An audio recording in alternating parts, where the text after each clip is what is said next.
All right, here we go. Settle down, everybody. I'm here. I'm here. Let's see. How's my sound look? Sound looks fine. Okay, it definitely is not picking up sound from that webcam up there, so that's good. And hey, Ken Doyle. Hey, Struggle Buzz. Welcome in, buddies. And of course, look, man, your meetings. Thank you. Thanks for confirming that it sounds good. Meetings happen, all right? The corporate world is my long-running enemy. I don't think we can do much about that other than, continue the fight. Keep fighting on and making sure that the man does not get us down. Welcome in, friends. So I started a little bit later than I originally intended. Yeah, it looks like I've been going for 8 minutes now. I usually try and only keep you all waiting for about 5. The problem is I've had a very big production day. I do these little TikTok videos where I read tarot cards for no reason, zero reward. These are like 4 to 5 minute videos of me doing little tarot card readings for absolutely zero reward, maybe 200 views and a comment every third video. But I do them nonetheless, and there's a surprising amount of work that goes into them in order to make sure that they go off in one take, and it's 2 cameras, one pointing down at the cards. It's a whole production. It's a whole production.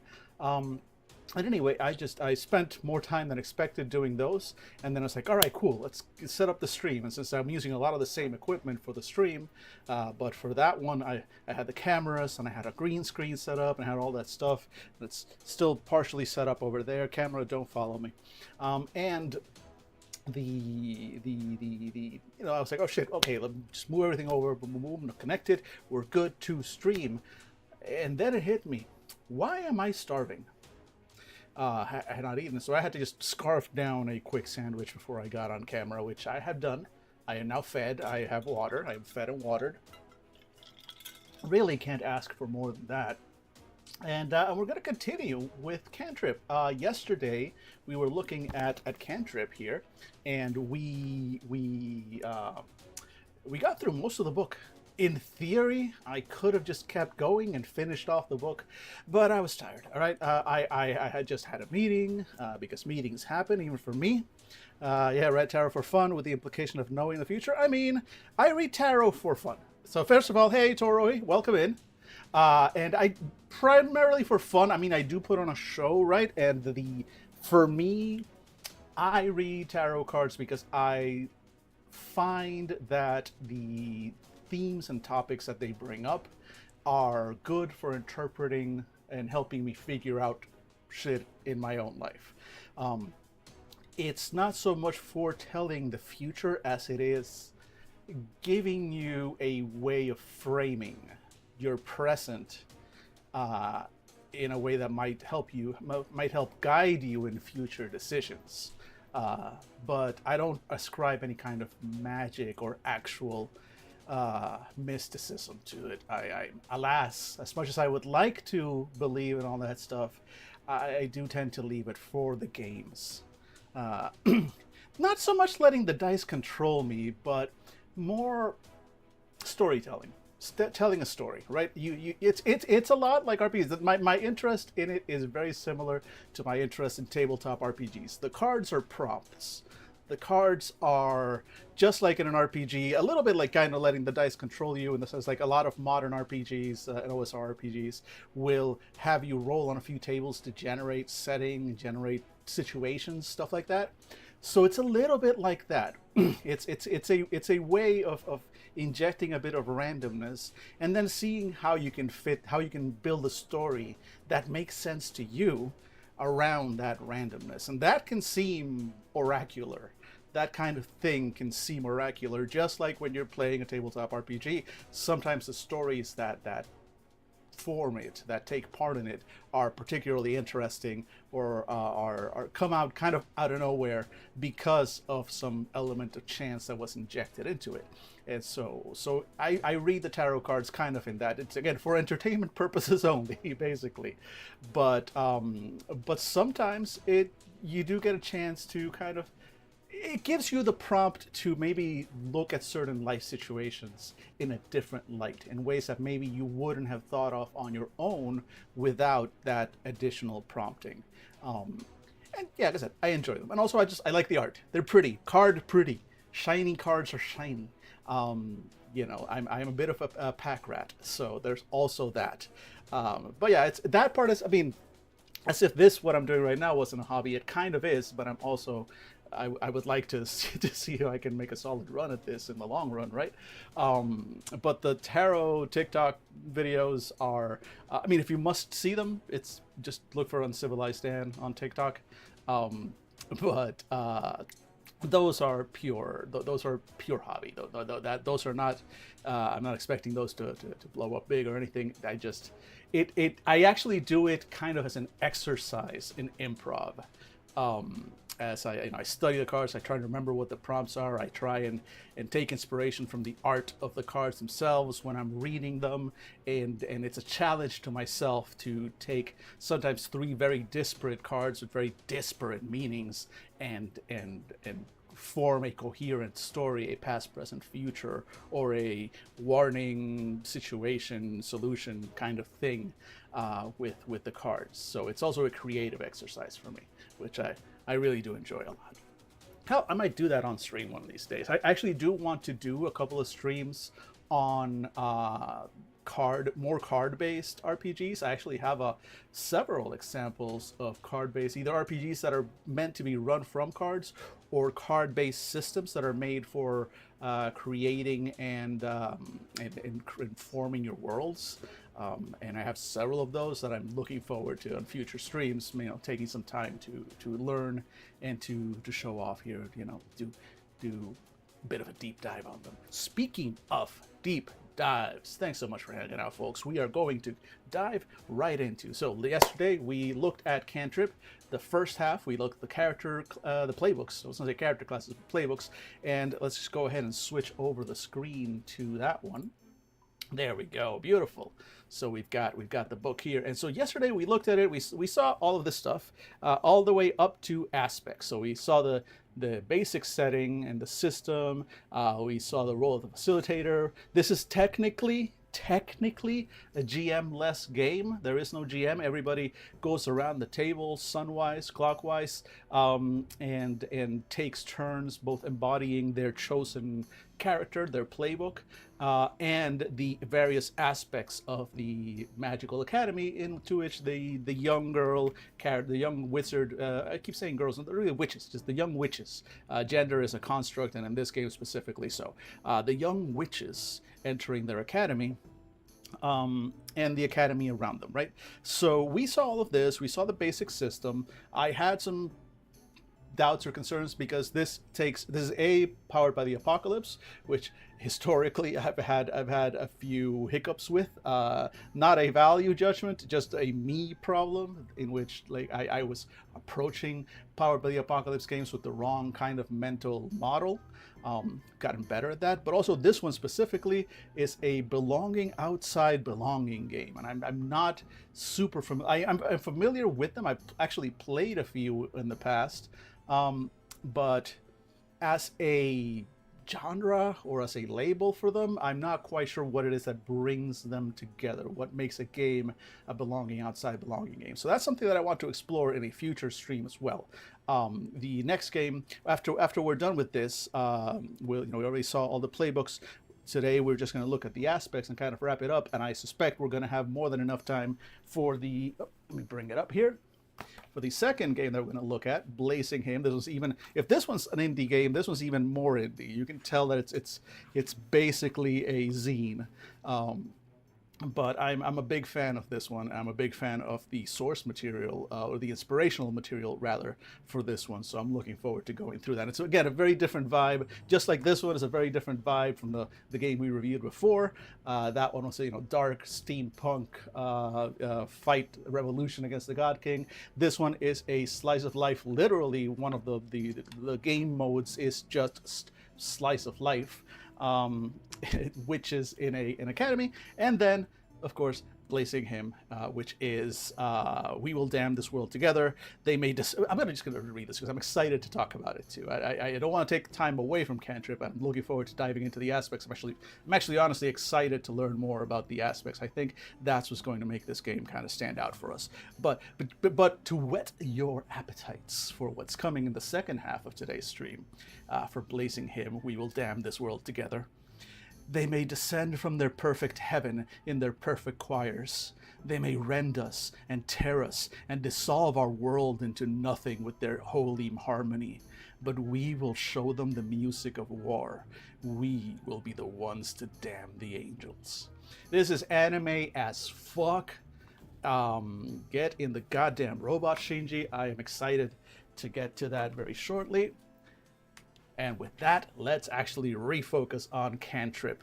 So, again, just to reestablish what we did yesterday, we looked through the system. So it's definitely a GM-less system, but the facilitator role feels a lot like a GM. I think the main difference between this is that it is very much play to find out in all aspects. The facilitator role is more of a, hey, somebody should be familiar with the system.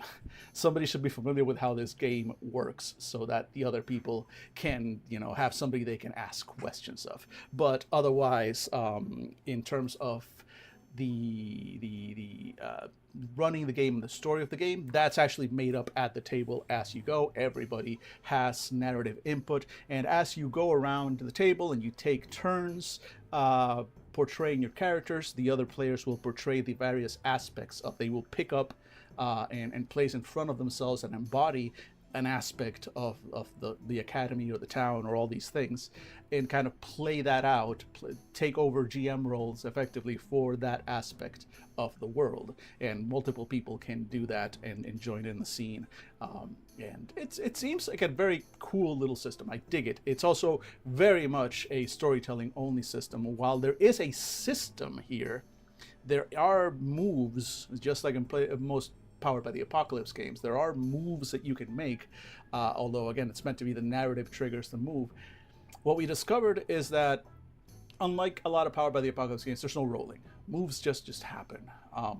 And certain moves, weak moves, when you make them, you will get a point. And strong moves, when you make them, you have to spend a point. I think it's a talent point or something along those lines. So there is a system. There are actions you can take to gain points and actions you can take to spend points, and you can spend those points to achieve certain results or to learn new spells. So there is a game system, but it was a little bit, it felt a little weird when we were looking at for example, take a look here at the senior game playbook, and you see her weak moves, her regular moves, and her strong moves. And what we found is that the regular moves are, okay, cool, there are ideas. There are ideas for things that your character would normally do that are just regular, everyday kind of things that character would do. But there's no mechanical effect. There's no rolling, there's nothing gained, nothing lost. And that feels a little weird. That feels like, why then make them part of a system? I don't know. I feel like this weak regular strong moves split could have been done a little different. That's honestly one of my few sort of kinks with this game. And again, I can be weirdly nitpicky about stuff that doesn't actually matter. It's vibes based, and the vibes are kind of off with how that works for me. On the other hand, I really liked the lore for every playbook.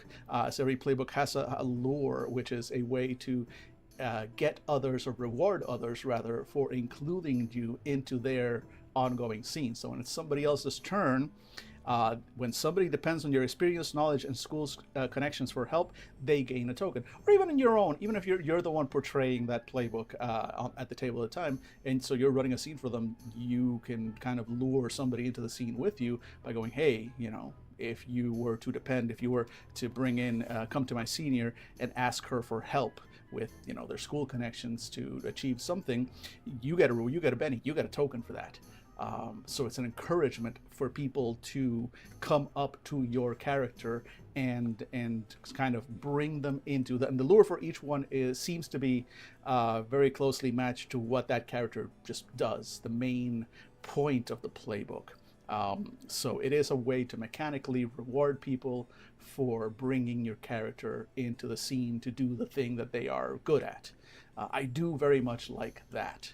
Um, it feels weird to have these moves, and there's this bowl chunk that doesn't have any mechanics, and because there's no rolling, they just kind of they're just narrative, right? They just narratively do the thing, which is fine. But again, then I feel like the system could have been rebuilt a little.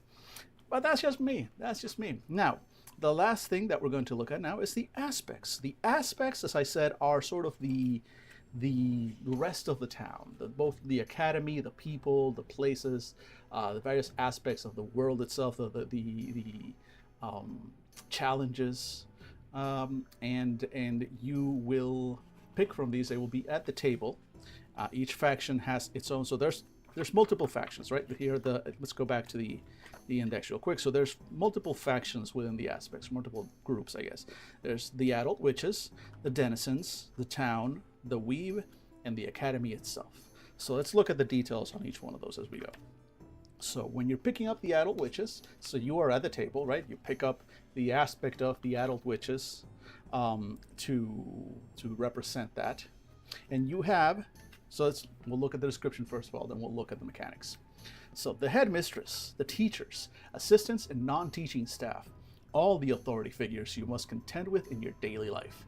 Mostly well-meaning, but prone to power trips and to just not getting it, man. This aspect also includes all the good, upstanding members of witch society, especially the more traditionally minded witches. So when you pick up one of these aspects at the table, you are playing one of these instead of your normal playbook.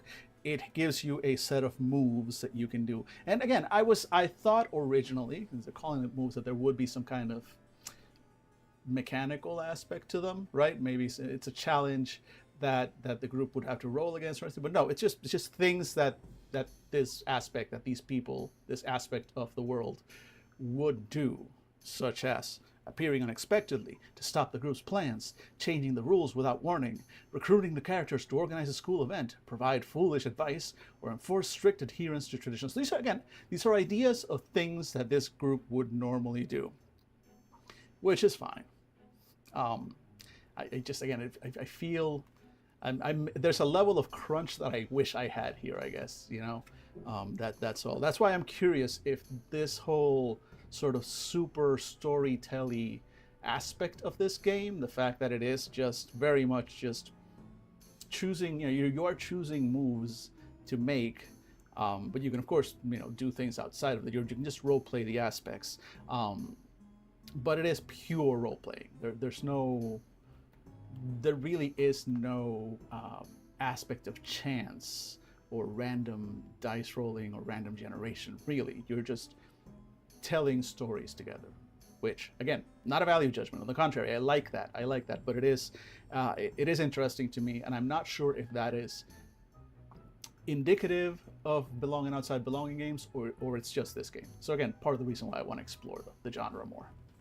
In fact, makes me think as I'm going through this that I may want to, because I think I said it on yesterday's stream, I am preparing a much more focused 20-30 minute review of Penumbra City, not the 6+ hours of me rambling when we were going through the book this past week.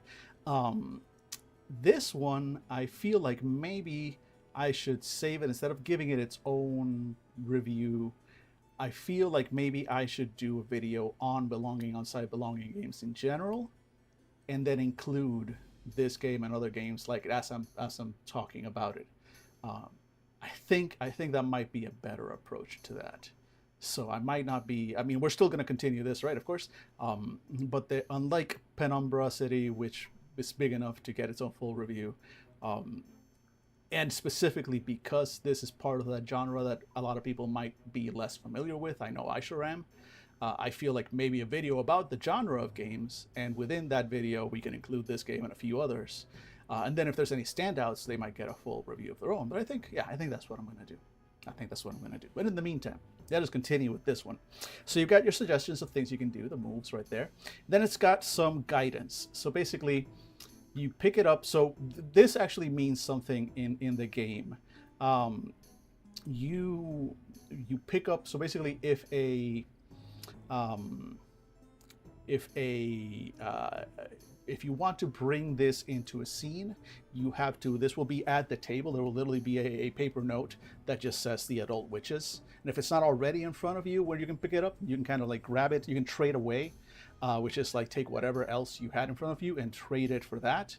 And or rather, so that was trade in. Trade away is get rid of the aspect, right? So these are things you do in the game, and it gives you some guidance as to when to do them. So, for example, the adult witches, you want to pick that up, roll up when you want authority figures to throw a wrench into well-laid plans. The game does encourage you to kind of go PvP a little and complicate the other players' lives. Or pick it up when it's time for some school spirit. So again, some general guidance of when to do it and when to get rid of them. So when you want to put a stop to the teacher's power trip, or you have to explain yourself to authority figures, trade that away. And then choose 2 absurd rules set in stone. So these are, I wonder what the other aspects are going to get. Yeah, this is 76. Yeah, okay, so we'll see. Because the teachers specifically get to do this. They choose 2 absurd rules set in stone. So examples from that, curfew.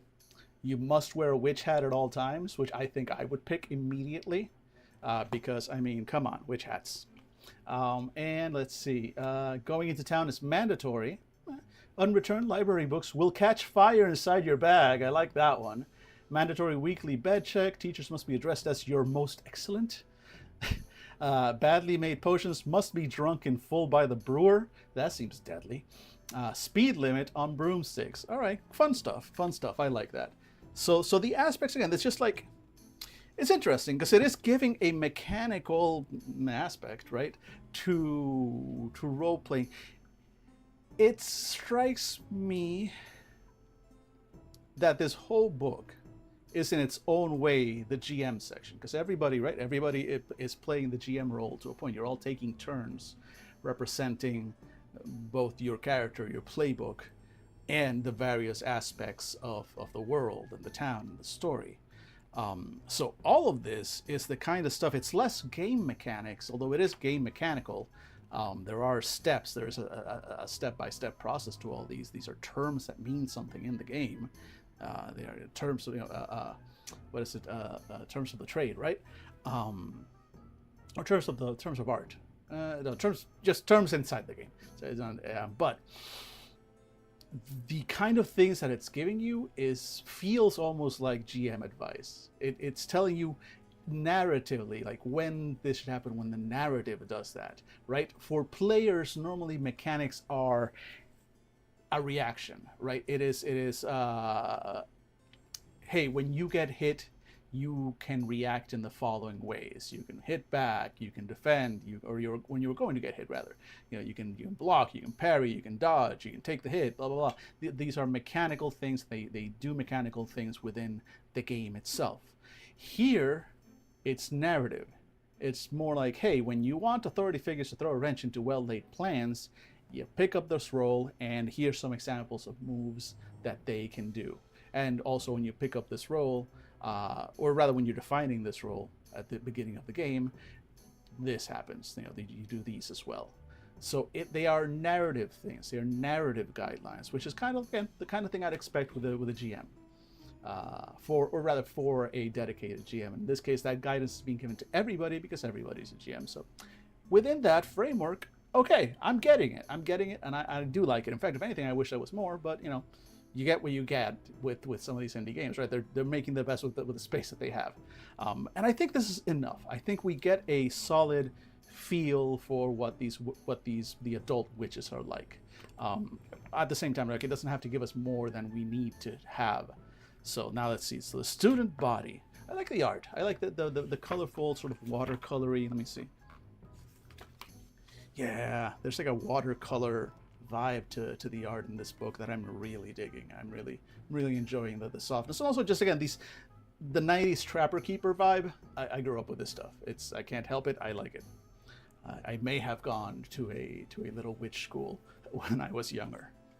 All right, let's see. So the student body, your fellow students, some new arrivals.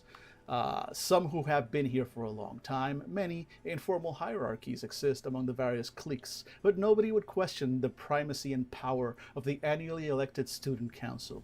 Maybe you can try doing a little coup. Okay, so this is very anime, right? Because in anime, and if you're not familiar, well, you're about to learn, you're about to be familiar.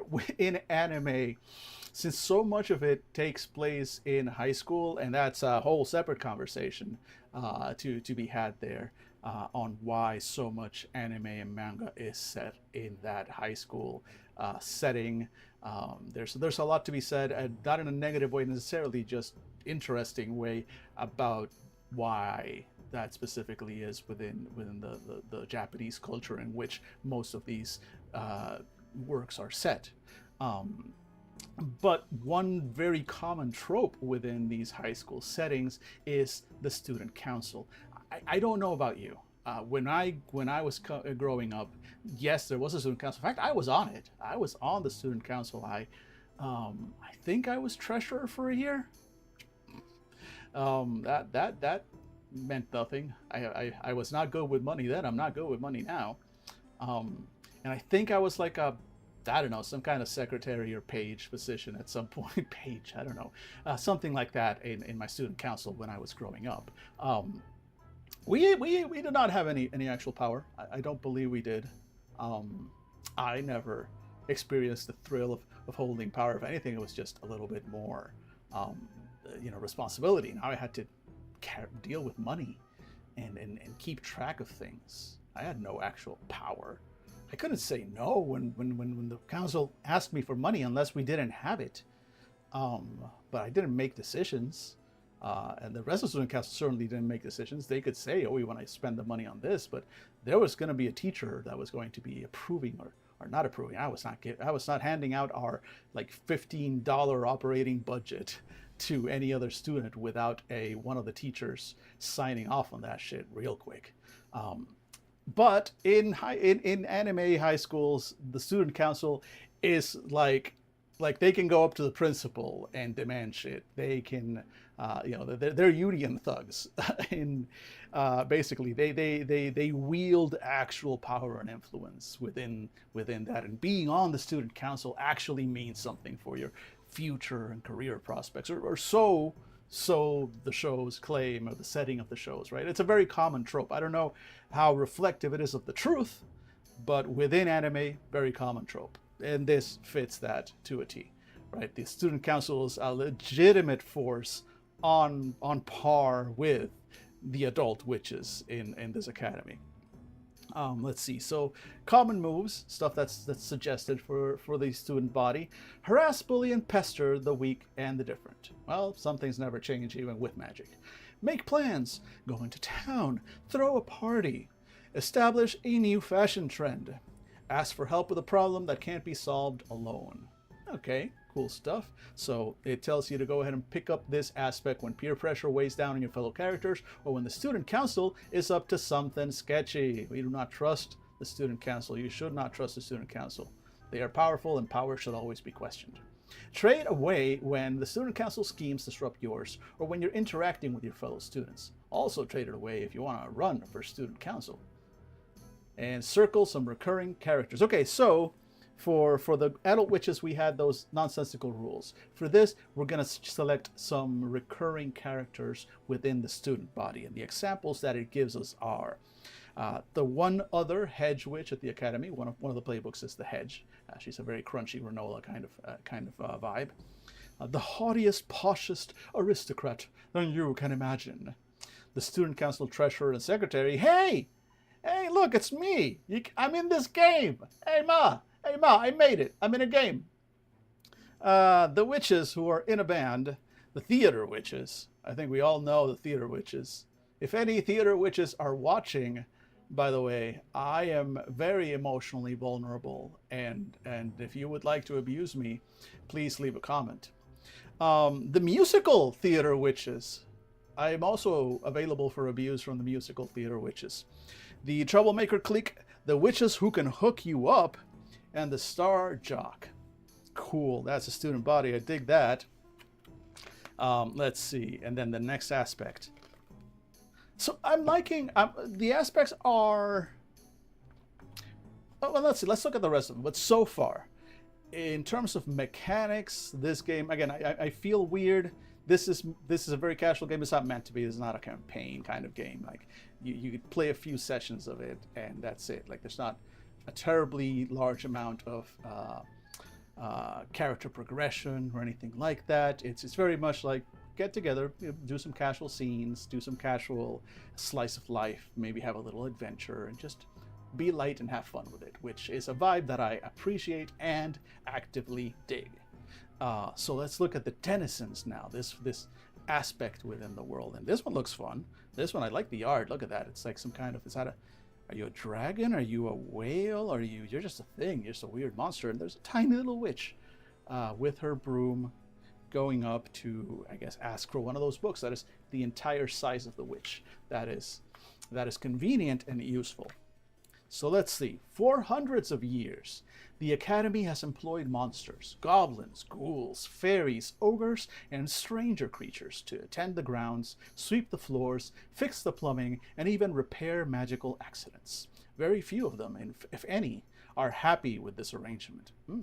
In fact, there may be more than mere resentment stewing under the surface. Well, there's a little left turn here. So we've got a bit of a rebellion brewing, perhaps, probably justified, from the denizens. That's cool. So moves, yeah.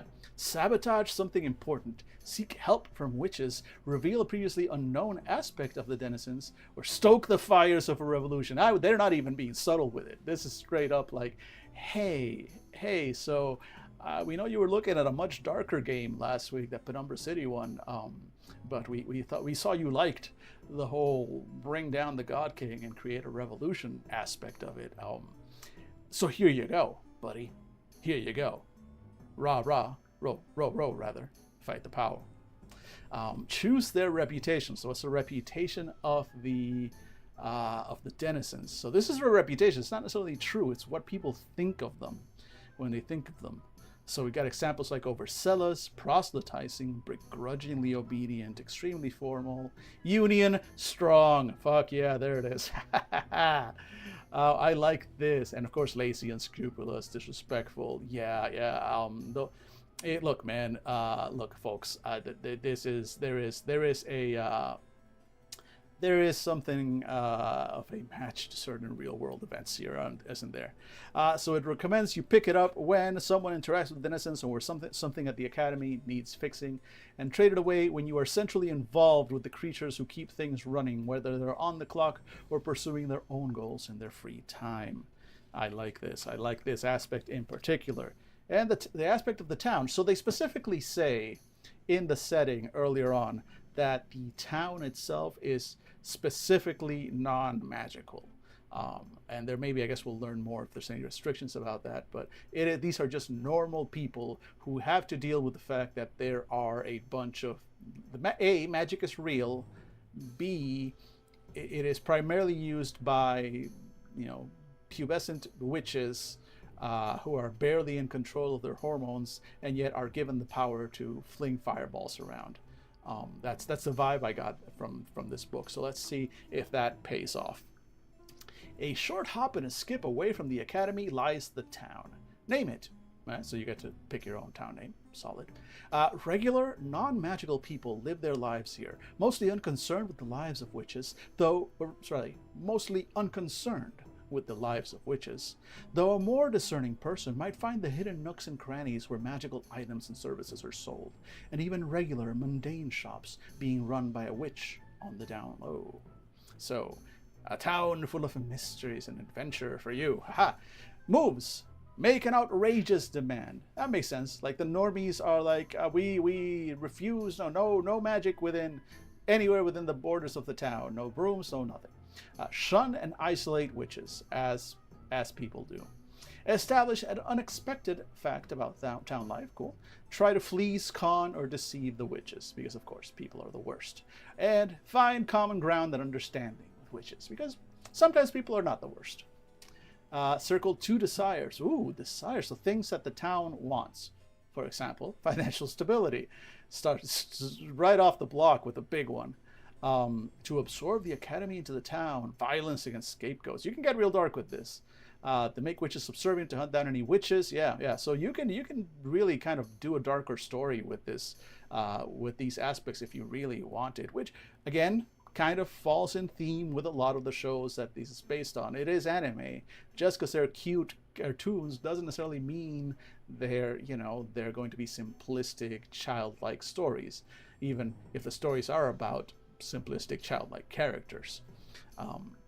Let's see. And pick up when someone goes into town. Mortal society in general interacts significantly with it.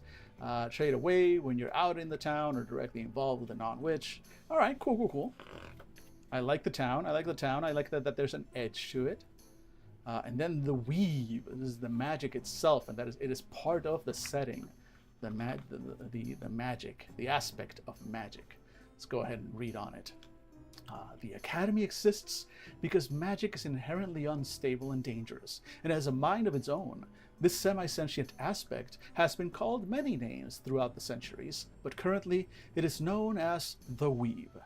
It is the source of power for witches, a wellspring from which they tap, harness, and project in order to cast spells and draw out the magical properties in plants, animals, objects, and even people. It is also the source of life for the many magical creatures living outside and within the Academy, both the helpful and the hostile. Alright, so moves when you are embodying, when you have picked up the aspect of the weave. Paging, oh Jesus Christ, I forgot his name from Baldur's Gate. Gale, paging Dr. Gale. Emergency, paging Dr. Gale. Moves, grant immense temporary power at a cost. Make magic backfire. Punish and reward the use of magic arbitrarily. Communicate through signs, symbols, and apparitions. Alter something irrevocably. I'm sorry, this is the aspect I will be picking up. If you play this game with me, I apologize. Or maybe I don't. I don't know if I apologize. I don't know if I'm sorry. But I know that I'm picking up this aspect. And I'm fucking with you. That's just what's going to happen. This is the aspect that they wrote for me. My aspect. The aspect for Dan is this one. Circle 2 desires. 2 things I want. Never retreat, never apologize. Exactly. Reshaping the world, create mysteries, test and challenge, revenge, sentience, obscure and punish. Pick it up when a player performs great magic or pushes their own abilities, so you want to interact with something supernatural. That is all the time, constantly. Despite the fact that I literally started this stream going like, oh yeah, I don't actually believe in the supernatural. Just because I don't believe it, it doesn't mean I don't want it. Trade it away when you test the limits of your magic or leave yourself vulnerable to the weave's machinations. Cool. And then is this the final aspect? I think it is. The Academy itself, and with this we're going to wrap up. Cantrip. Look at that. We got through a game in less than an entire freaking week. The Academy itself, there's the aspect of it. And the weave may have a mind of its own. Witches definitely have a mind of their own. But the thing that really catches most new students by surprise is that, not to be outdone, the Academy itself, its walls, its grounds, everything contained within it, the very space it occupies, also has a mind of its own, in constant conversation with the thousands of little minds that inhabit it. Okay, I like that. I like the idea that the Academy itself is alive in a way, is sentient in a way. Also, of course, look at that move. Shifts through space, rearranging rooms, hallways, and buildings. Again, the call-outs to some of the classics. We're not going to mention the one that everyone's thinking about because fuck the mold-infested transphobe. But we all know. Let's see. Show convenient shortcuts at a cost. Hide and reveal things. Belch forth secrets and mysteries for witches to solve. And bring people together or separate them. Circle 2 drives that the Academy itself has. To test and challenge, to surprise and awe, to discourage rule breaking, to encourage intimacy, to give and take, to be dangerous. I like these. Pick it up when a player is traversing the premises and looking for trouble at school, or the Academy itself is about to act on one of its own desires. And trade it away when you engage with the Academy as its own entity, or you want to turn its unpredictable and surprising sentience into a useful tool. And that's it. That's literally it. And then we're back to the back cover. So what do we think about Cantrip? Off the top of my head, thumbs up. Here we go. Thumbs up. Yeah. Put that. Yeah. Somebody screenshot. Cantrip, thumbs up. It's very different from what I'm used to. Again, it's inspired me to look into an aspect of gaming that I remain sorely unfamiliar with, and I should be more familiar with, and that is belonging outside belonging games. I want to know if they're all like this, with just they're just meant to be, and I think they might be, right? Because the vibe I got from the whole belonging outside belonging thing is that it's meant to tell stories. It's specifically a storytelling game. Sorry, a storytelling game in which it is meant to tell stories as a group, as a community, rather than a group of players following the story and plot of a game master or a game leader, right? It is very much collaborative storytelling. And with Cantrip in specific, sorry, the pylon over there apparently thought I was talking to it.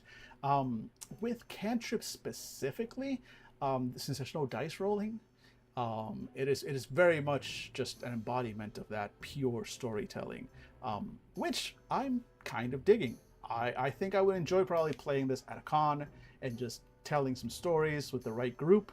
I think it'll be a lot of fun, especially if you are already into that genre, that little Witch Academia, or Witch Hat Atelier kind of vibe, and you've got people around you who are also into that kind of vibe. I think this is a game that, while it does a good job, I feel it does a good job sort of showing you what each playbook and what each aspect brings, and telling you about the setting itself.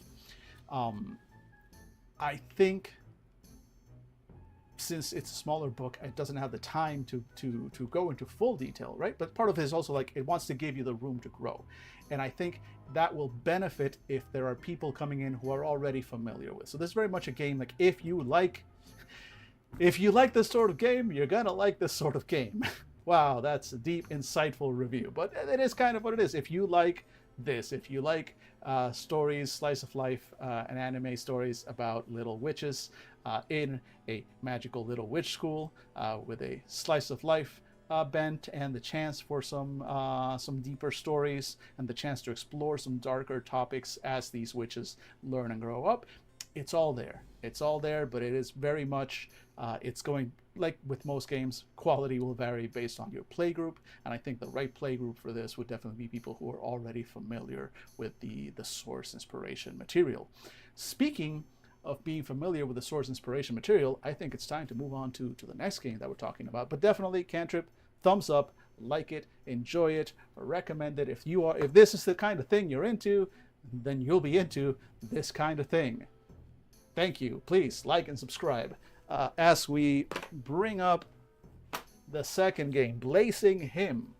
Let's look at Blazing Hymn now. And as you can see, this one definitely, it's seen some love. It's gotten some love from me. I've read and reread this one a few times. So this one's not going to be, although it's been a while since I've read it, so I'm going to, I'm going to be remembering things as we go, I suspect.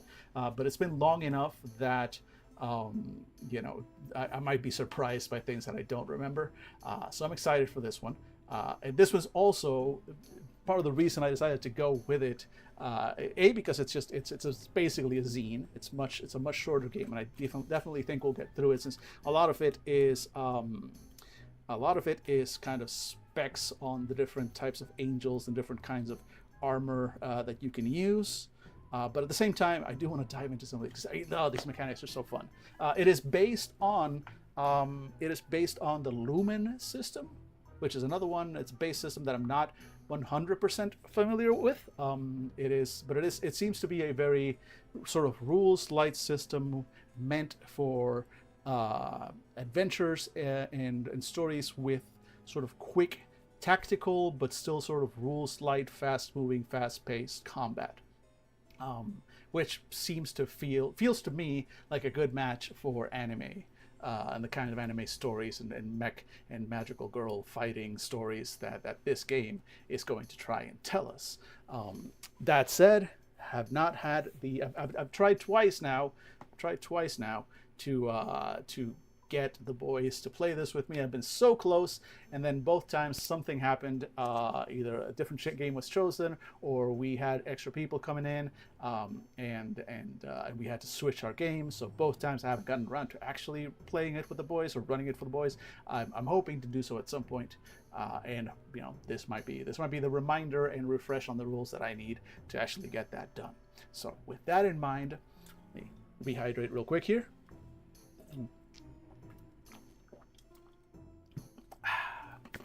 And let's look at Blazing Him. We Will Dam This World Together, an indie game by let's see, where is the hymnal? Overture, Angel Landing. Is it at the end? Here we go. Peach Garden RPGs, or Catling Gun, on the socials. I believe I followed Catling Gun back on X, the Everything app, but also I think they're on the other socials. Just look them up. They've got a couple other games that they've done. They've also organized a few RPG game bundles in the past. I think some of my games were part of one of those bundles in the past. They're a lovely person. I've only had light interactions with them, but they seem very, very lovely. And I very much dig this game. They put out a few other games that I will have to look up, but I very much dig this one. And as I said, illuminated by Lumen. Lumen is the system, the SRD that this is. Sarcasm detector melts at everything. Yeah, she's. I will never forgive. I mean, there's so many reasons to hate and not forgive Elon for, and I subscribe to pretty much all of them. But my personal, the one where he hurt me personally, is what he did to Twitter. Twitter was always a cesspool and trash fire, but it was our cesspool, our trash fire, and the fact that it was turned into what it is now by the whims of a billionaire is really, what else do you need to know about the world, right? And on that note, let's go ahead and damn this world together with Blazing Him. So let's see. Let's kind of just start here from the top. I just wanted to make sure whether the back part was something that we wanted to start first, but no. We're going to start from the start, and I will be reading a decent amount from this book because a lot of it is very atmospheric, very good. I think it does a great job of setting up the world and the vibe of the world. Especially, okay, so actually first, before we do that, let me set something up real quick. Here, because I think we're going to need to refer to something. I have a deep and powerful need to make sure that you are all on the same page as me. So I'm going to go ahead and ring up. There we go, Symphony. So let's kind of put this off to the side there, and you're here, and then we kind of expand that there, and then let's see if we can maybe bear with me just a moment. I actually should have set this up before, but since I did not, I'm just going to go ahead and set that up now. And let me just go ahead and change this, change that window, and boop, boop. Let's see, properties, can you just make sure to select, nope, and then arc, can we do that? Does that work? Is that capturable? Maybe. Let's go ahead and transition and see. No, I don't think it's working. It looks like it is blank. Yeah, why is that not working? Are we gonna have to just do this on a separate browser? I think we might. Okay, bear with me once again a moment. I'm a professional. Let's just open up a separate browser. That's weird that browser is apparently not being captured, but whatever, we'll deal with it. We will deal with it. Let's see. Okay, so now if I go back here and I once again try and do that with There we go. That seems to work. So let's go ahead. There we go. There we go. I think that's halfway decent, I think. So, welcome. Oh, I'm gonna close that out. Welcome to the Symphogear Wiki. I'm not going to keep this up for the entire... No, never, Microsoft Edge, never.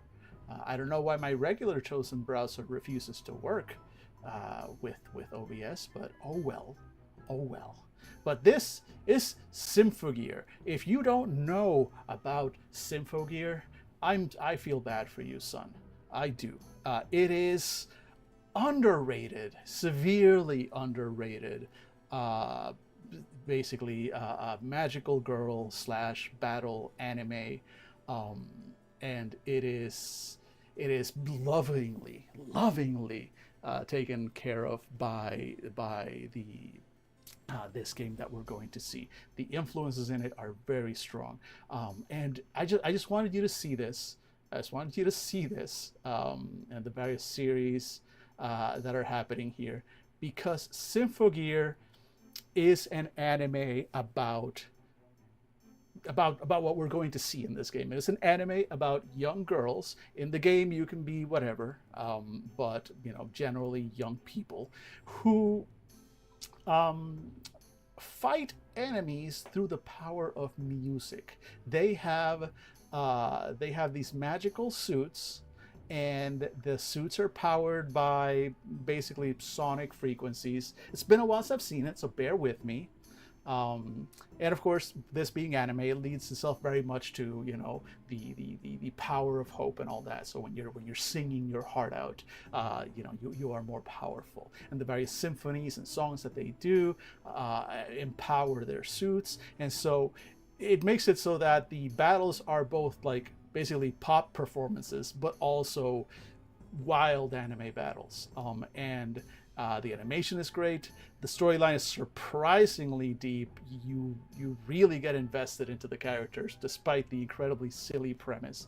Because in typical anime style, even though the premise is silly, the stakes are huge. They're fighting against the end of the world. People die.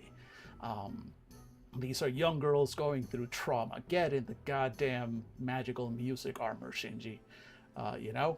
And I strongly suggest, I cannot recommend this highly enough. I strongly suggest, swallow your pride a bit and check out Symphogear. You will not be disappointed, even if it doesn't seem like it's the kind of anime that you might normally be into. It's not necessarily the kind of anime I'm normally into. I do like Sentai anime and this whole team battle, like the very classic stuff. Girls singing is not exactly this. It wouldn't have drawn me in unless I'd had somebody else kind of give me the same spiel and go like, no, bro, check out Symphogear. You are missing out. Not enough people know about this show. And now I am passing that on to all of you who are watching, all the thousands, you and your unknown thousands. Go check out Symphogear. It is amazing. I think it's probably on a few of the legal streaming services. It is definitely there for you if you know where to look. Yo, yo, yo, yo. And on that note, let's look at the actual game. Let's go back to actually me. Let's have me stop simping for anime girls. This is why I'm on here asking if any sad goth girls would like to take advantage of me. This is why, because I simp for the anime girls.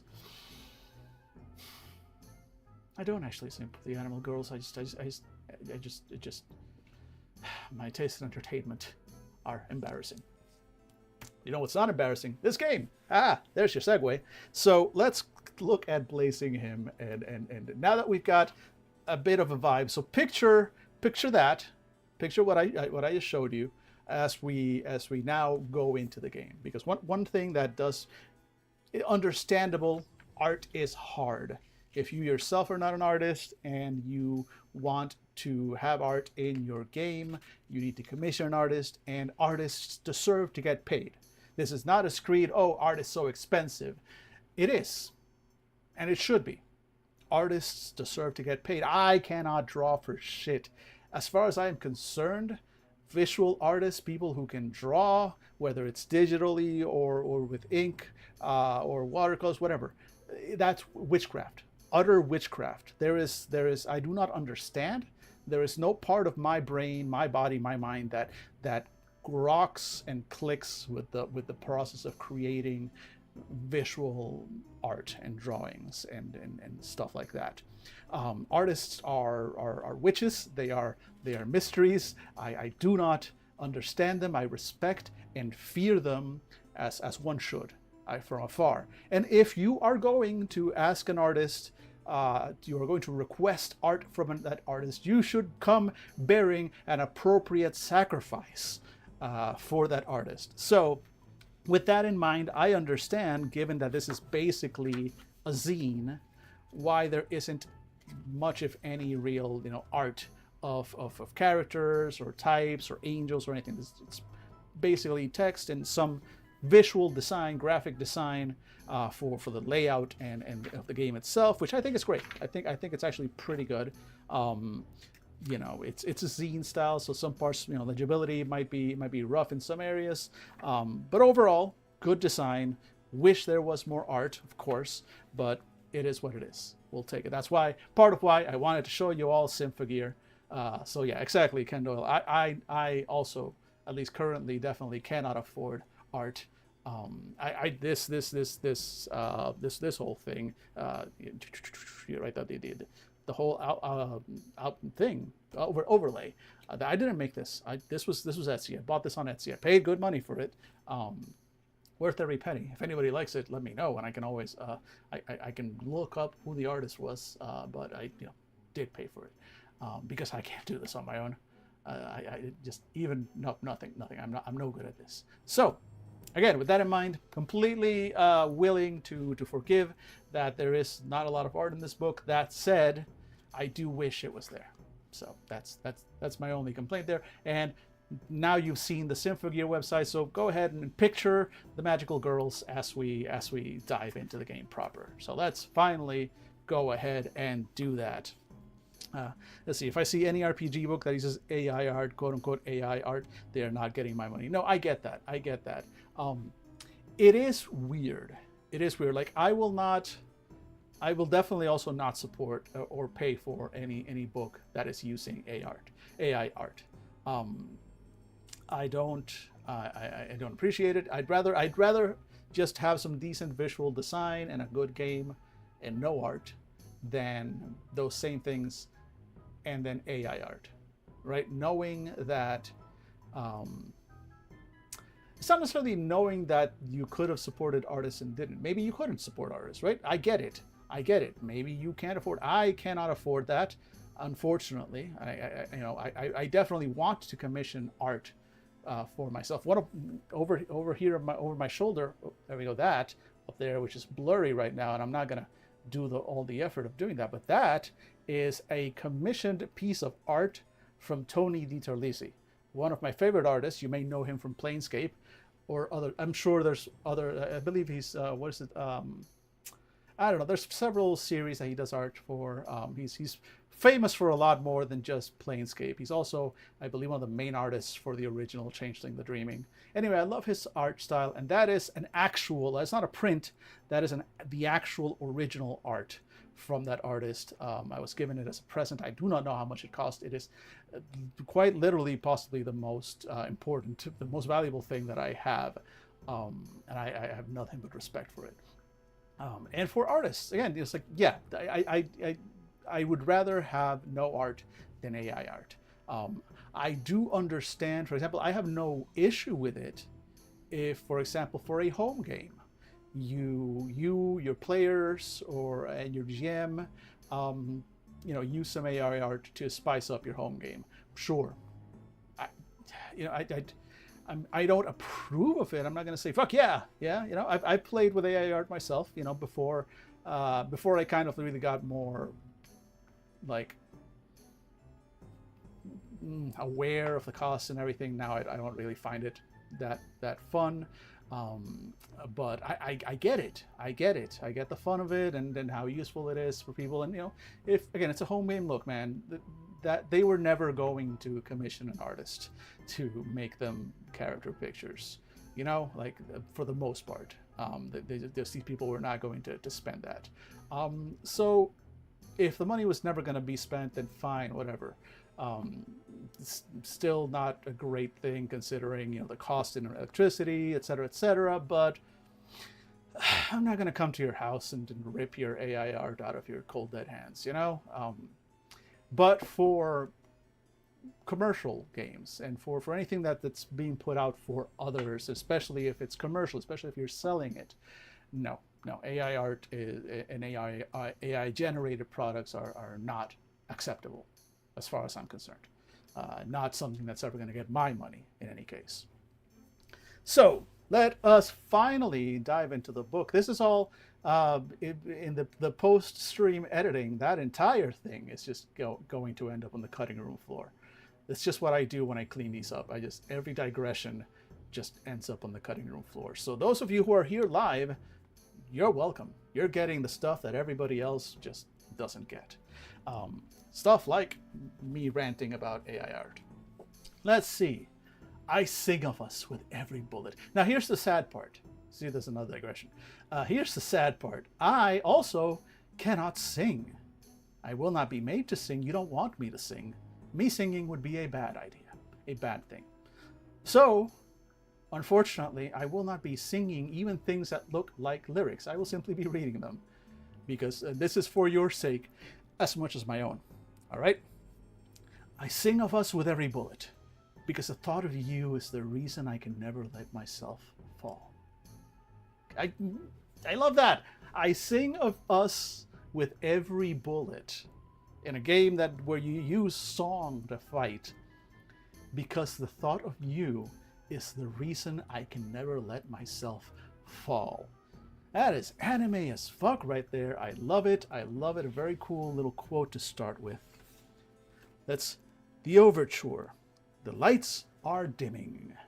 So here's your warning, your content warning, and the general themes and safety, some safety mechanics, and just the requirements of the game. So it's all game stuff, good stuff that's good to know, and also stuff for anybody watching the stream. Here's your content warnings for this game, because this game does deal with some topics, capital T topics. Overture. The lights are dimming. This game has religious and blasphemous themes, just in case we will damn this world together, and we will damn the angels did not kind of clue you in to the fact that this game does kind of have some blasphemous themes, and violence towards innocents. I know where that's coming from. The first time I read it, that kind of caught me off guard, but I see that it is a danger when you're fighting the way combat is. We'll dive into that. It did kind of shock me the first time I saw it. It's like, wait, are we harming innocents in this game? Is that a major topic?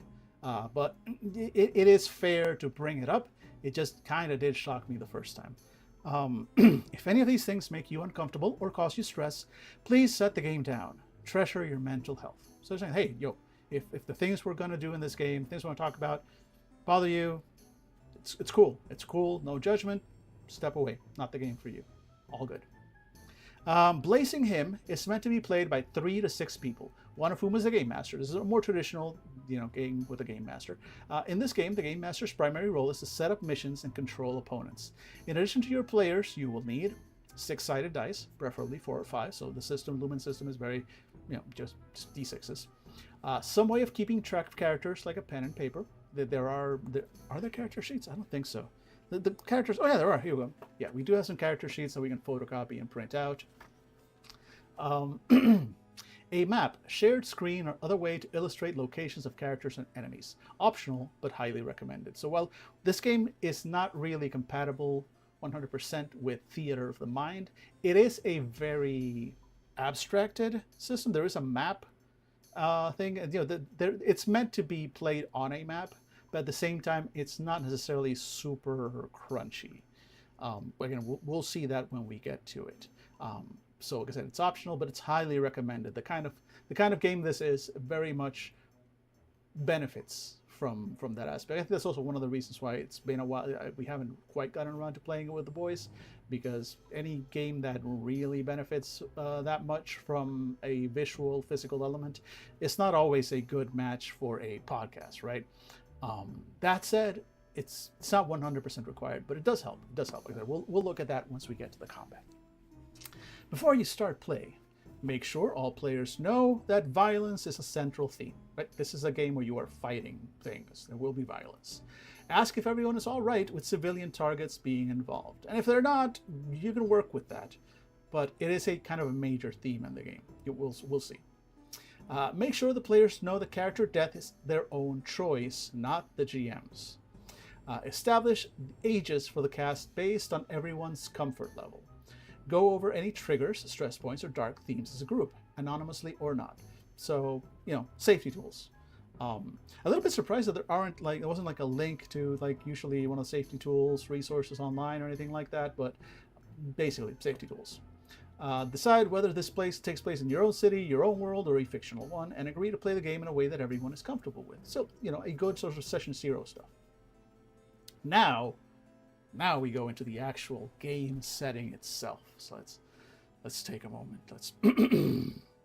I would switch the background music, because right now it's this sort of wacky haunted town music that I was using that fit Penumbra City and Cantrip. I don't think this wacky haunted town music fits this.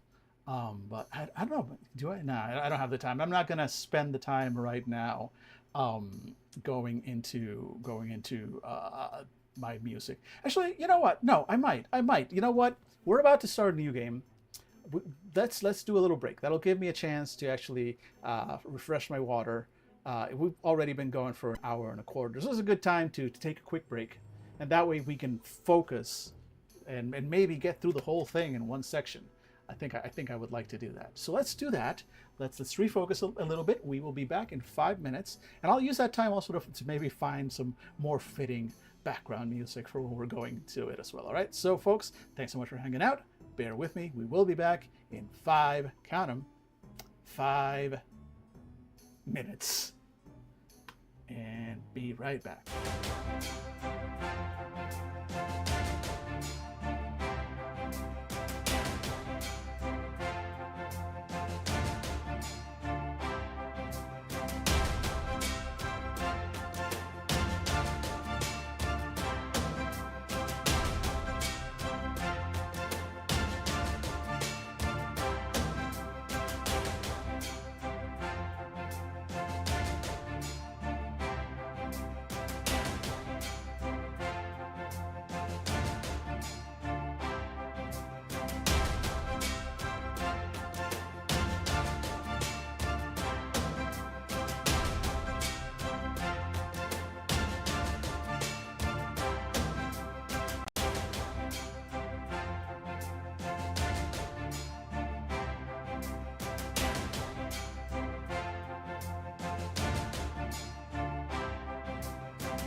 right, we've returned, and I have changed out the music. Hopefully, it's in the background. It's not too noticeable, but it's not completely unnoticeable.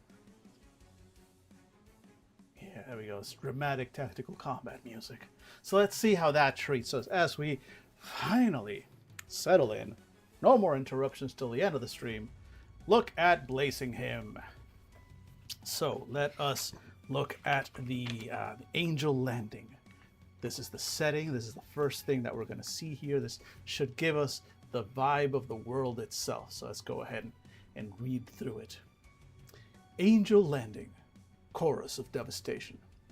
Humanity, it seems, has lived on this planet long enough.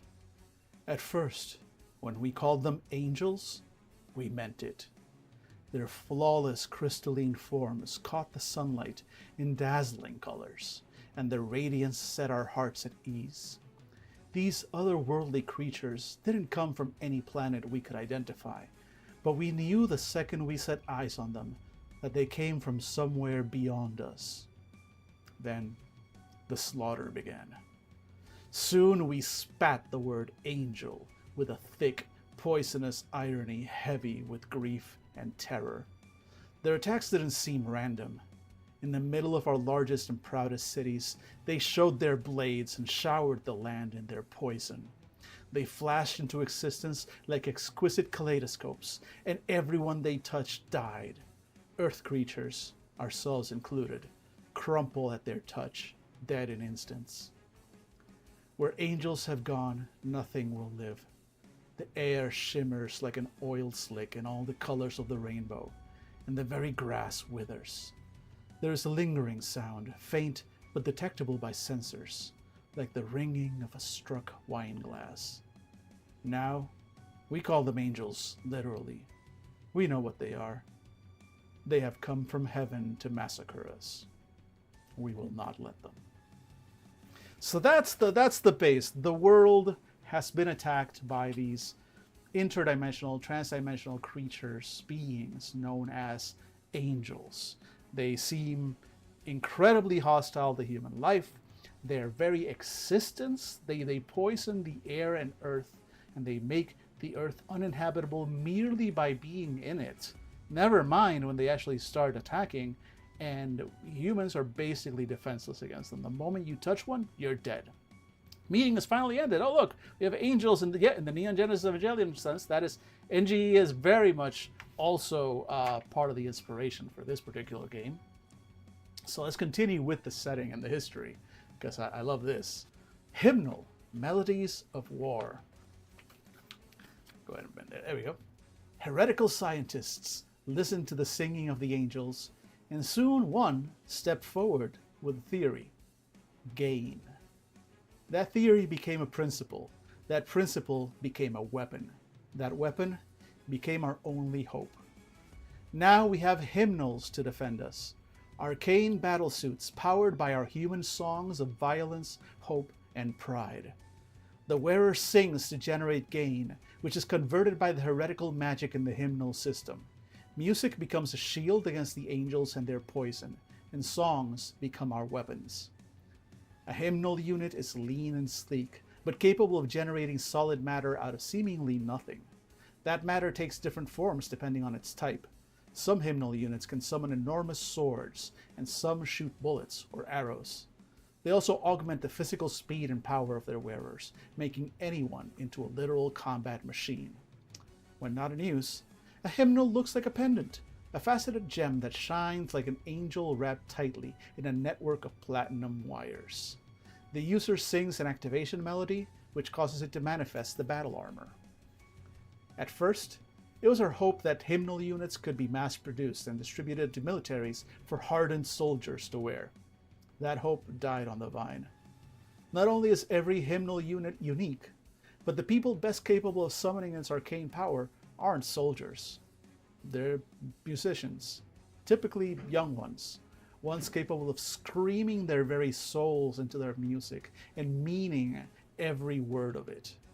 International legislation against the use of child soldiers dissolved when the world discovered that the best hymnal users are teenagers and young adults. Some organizations try not to think about the consequences. Some have psychological and development experts on staff to try and buffer the impact of combat on young hearts. For now, we have no choice. We have to survive, and these are the heroes we're given. Hey, man! Hey, welcome in over on the YouTubes. Thank you, thank you. Day 2 of no idea what I'm doing. Look, it's actually like day 6 or 7 of no idea what I'm doing for me, honestly. But I appreciate you hanging out and saying hello sincerely. And I continue to just be reading out indie tabletop RPGs and just telling people what I think about them.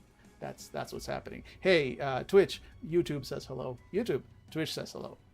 Let's see. Oh boy, this game will definitely have shut up CNG, just get into Ava moments, says Twitch. And that is correct. That is correct. It is very much in topic with that.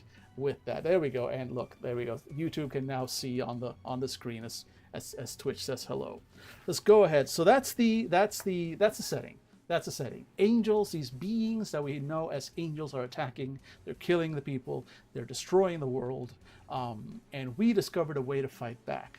Unfortunately, the way to fight back is kind of silly because it involves music and vibrations and whatnot, and this concept of gain, but also child soldiers, which is anime in a nutshell.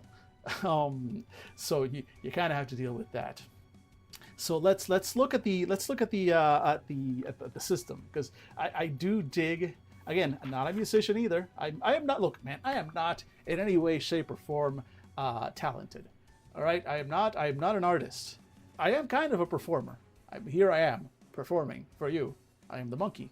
I dance, but I cannot draw. I cannot sing, and I cannot play music. I simply don't have. I have a harmonica. Here, look at this. This is the extent of my musical ability. That's it. That's I can't even do the rest of it, just that. So point is, I'm also not a teenager, just in case the snowy white beard did not give it away. So I'm not getting into a hymnal and singing, so therefore I will not be singing during this review, as I have established earlier. But the system for the game does take into account a lot of musical and sound-based terms. Based on your choice of tabletop RPGs to reviews the last few days, we couldn't tell you couldn't. Funny about that. So we've got the basics of the system, and we've got volume, tempo, and harmony. Your own screaming song. When you are in your hymnal unit and trying to perform an action that may fail, so this is the system. This is the basic game system. And one thing that will become clearer later, it does say it now, so it does actually spell it out, that when you are in your hymnal unit, by default, this game, the mechanics really only kick in when you activate your hymnal, when you activate your battle suit. It is when you're out of your battle suit, it's kind of like Cantrip. There's no real system. You're just playing out scenes. It's not until combat begins, until action begins, that the game system starts kicking in, really. And so when you are in your hymnal unit and trying to perform an action that may fail, choose one of 3 approaches. So it's an approach-based game, which reminds me of Fate Accelerated. But I think it's also just part of the Lumen system. This is another one that, just like with Cantrip, with Cantrip and Belonging Outside Belonging games, that one is more of a vibe and a genre, while Lumen is an SRD. It is a system. Yeah, we got the back right there, right? Lumen is kind of like a system, so I'm assuming other Lumen-based games, and I'm going to have to look for some and compare. I'm assuming other Lumen-based games have similar mechanics, maybe with different terms, but I'm guessing this whole approach is common to them. Another thing we're going to have to explore. We are exploring together, friends. We are learning new things. We are old dogs, and yet here we are learning new things. We have 3 approaches: volume, tempo, and harmony. If you take the volume approach, that is direct, powerful, straightforward, brute force actions, ripping a door open, grabbing an angel and tearing it apart. Tempo actions, tempo approaches are graceful, fast, evasive actions, running up the side of a building, speeding across the water, dodging a blast. Harmony approaches are thoughtful, measured, deliberate actions under fire, lining up the perfect shot, predicting an enemy's movements. Then you will roll one die. They're all d6s, so you only use d6s in this game. Roll one die for every point your hymnal unit has in that approach. So if your hymnal has a 2 in volume, a 3 in tempo, and a 1 in harmony, then if you take a tempo approach, you're going to be rolling 3 die. If you're taking a harmony approach, you're going to be rolling 1 die. I don't know if that's what the stats look like. We'll look at them once we look at the hymnals themselves, but in a nutshell. So you roll 1 die for every point your hymnal unit has in that approach, then choose the highest die roll. Unless otherwise stated, on a 1 and a 2, the action fails. Okay, so you choose, okay, I was going to say what happens to the other one. You choose the highest one. So if your highest die is a 1 or 2, the action fails with consequence. 3 or 4, the action succeeds with consequence. Or 5 and 6, the action just succeeds, no consequence. So this is very much, well, it's not necessarily 100% fail forward, but it is in that play to find out vibe where no matter what, the story is going to continue. An action never simply fails and nothing else happens. If it fails, there's a consequence. If it succeeds, it can be a consequence, or it can just succeed because success in and of itself generally moves the story forward. Consequences. So what are we talking about, right, when we're talking consequences? Let's see. Consequences may include enemies getting extra actions, civilian casualties, I told you to come back up, property damage, or harm to one of the hymnal units, or its pilot.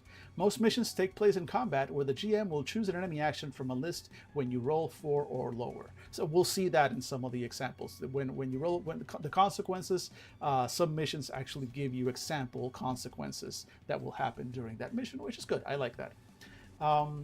When you are not in your hymnal, you are a civilian. See, this is what I was saying. When you're not in your hymnal, when you're not in combat, this system doesn't kick in. Civilians do not have volume, tempo, harmony, or gain, and they only have 1 health. So when you're a civilian, you're fucked. You're fucked. You are not punching an angel, not without a hymnal. When you are a civilian and trying to perform an action that may fail, roll a single die. That's it. Again, you don't want to try things if your hymnal is not working. Raising gain, which is a pun on Raising Cain, I believe. Howl your curses to heaven. So here's the explanation of what gain is in the game. Gain is the force that powers your hymnal unit. You generate gain by singing when the emotional and phonic energy created by your song is converted by the hymnal into raw power. So again, they're not kidding. They're not kidding when they say song. Like you, and again, I strongly recommend watch Symphogear. It is cooler than you think it is. I swear it's cooler than you think it is. But yes, your character sings. They raise their voice and they begin to sing to generate this gain with a capital G that allows their hymnals to activate and to get this turned and this music, the song. And you have to keep singing as you're fighting. And the kinds of songs that you sing and the kinds of songs that the other people in your group sing matter. We'll see that. I think it's a very fun approach. When you activate your hymnal, choose one of the songs you know, we'll look at those in a minute, and begin to sing. From that point until you stop singing, you have the benefits listed under that song. So there are different types of songs. Different types of songs will give you different benefits and effects to your hymnal in the game. At the beginning of your action, you receive gain to add to your total. The amount is listed next to the song type. For example, if singing a violin song, you would add 2 gain when your turn starts. Gain can also be used to conduct emergency repairs on your hymnal unit. Conversely, the hymnal unit can generate extra gain by overheating. In other words, health and gain are interchangeable. Good to know. You can sacrifice health to gain power. If you reach 0 health, you can spend 1 gain to regain 1 health. If you reach 0 gain, you can spend 1 health to regain 1 gain. Pretty straightforward. When you reach both 0 health and 0 gain, your hymnal unit is deactivated, leaving you in your civilian form. In this form, you have 1 health, only roll 1 die and risk for any risky actions, and cannot use powers. Again, it sucks to be a civilian. Don't be a civilian. All hymnal units can sing the supreme melody. This ancient song costs 12 gain to sing, taking enormous strain on the unit. The Supreme Melody deals 4 harm, which is a lot, to every opponent on the scene, even those behind arcane barriers. Again, we'll see that. And to be fair, we're seeing a lot of terms be brought up. And I have criticized other games for this, and I'm going to do it for this one. I mean, I guess it may clutter it up, and it's hard to avoid unless you... I know some World of Darkness books will have a glossary before you kind of dive into that. They might talk a little bit about the setting before, but very quickly near the end, near the entrance, near the start of the book, they'll have a glossary, because from that point onward, they're going to need to use certain terms, like Vampire the Masquerades will need to talk about ancillae and neonates, and then what a prince of the city is and stuff. So it's going to define the terms before we get here. Not every game is going to do that. I get that. But then if you're going to do that, tell me where. So for harm, see page, what is harm? What exactly does that mean yet? Like, we haven't defined harm. Is that a lot? I know it's a lot because I've read ahead, but when you're first reading that, is that a lot? Is that a little? You hope it's a lot, maybe. Again, define some of these terms before you start using them. It's a pet peeve of mine with a lot of games. I've criticized other games for it. I'm gonna level a mild criticism. Again, this is a zine and it's an indie game, so I'm also very forgiving of a lot of things. This is more of advice, and things that I tell also of myself, because I do plan to write some more games, and I want to be true to my own approach. And I know I have not followed that approach in previous games. So I kind of say this also just for myself, but I feel like linking to the page where that term is defined when you first use a term is the least you can do. But that's just me, right? Let's see. Of the things I've seen, looks like classic fail-forward system based on the dice math, right? And be consistent. Always define your terms the first time you use them, or at least have a reference page. Exactly. That's just how I feel. That's just how I feel about that, and I think it's very useful in a lot of games, especially because then it lets you get away. Because at that point, once you define your terms, then you can just go all in on the game setting, go all in on the game terms, go all in on just using all the fancy words that you want to use in your game, right? So let's see. Any opponent not destroyed by the Supreme Melody is knocked back until they are far, capital F, again, game term, which should be defined, from the singer. In fact, if anything, this whole thing, I get that it's there. I feel like that should have had its own section. But this is a mechanic thing. Up until this point, we are still doing mechanics, right? We're talking about how you raise your gain and how you get it and how you spend it and how you can convert health to gain and gain to health. Cool. Up until that point, we are good. This part about the Supreme Melody is cool. I love it. And if you've ever watched Symphogear, slight spoiler, but also this is anime. It's a very common anime trope. You have an ultimate attack. Same. There's an ultimate attack thing. Cool. That should be later on. That should be maybe in the combat, specifically combat description, or at the end of the description of the various hymnals. Like, hey, all hymnals can do this as well.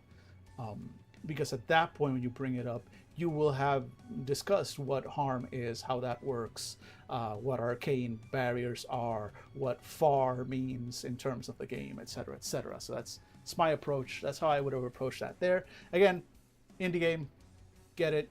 And it's not that complicated. All these terms will be defined later. The real sin would be if they were not defined at all. But, you know, best practices going forward. I've criticized other games for it. I'm going to criticize this one as well. I'll be consistent. It is a thing I'm going to try and keep going. Despite that, I mean, you've seen how excited I am about this game. I love it. I nitpick because I love it. I don't think there's probably going to be any game of the ones that I have picked out to go through that I'm not going to, at some level, love. I'm not going... I have no intention nor desire to spend hours going over a complete stinker of a game, right? Let's see. A hymn for you. One note in the symphony of violence. Let's see. Every hymnal unit is unique. Yours will be crafted exclusively for you. It will, as far as the research has seen, not respond to any voice but yours. So that's why they can't be mass-produced. Each one has to be produced specifically for the person who's going to use it.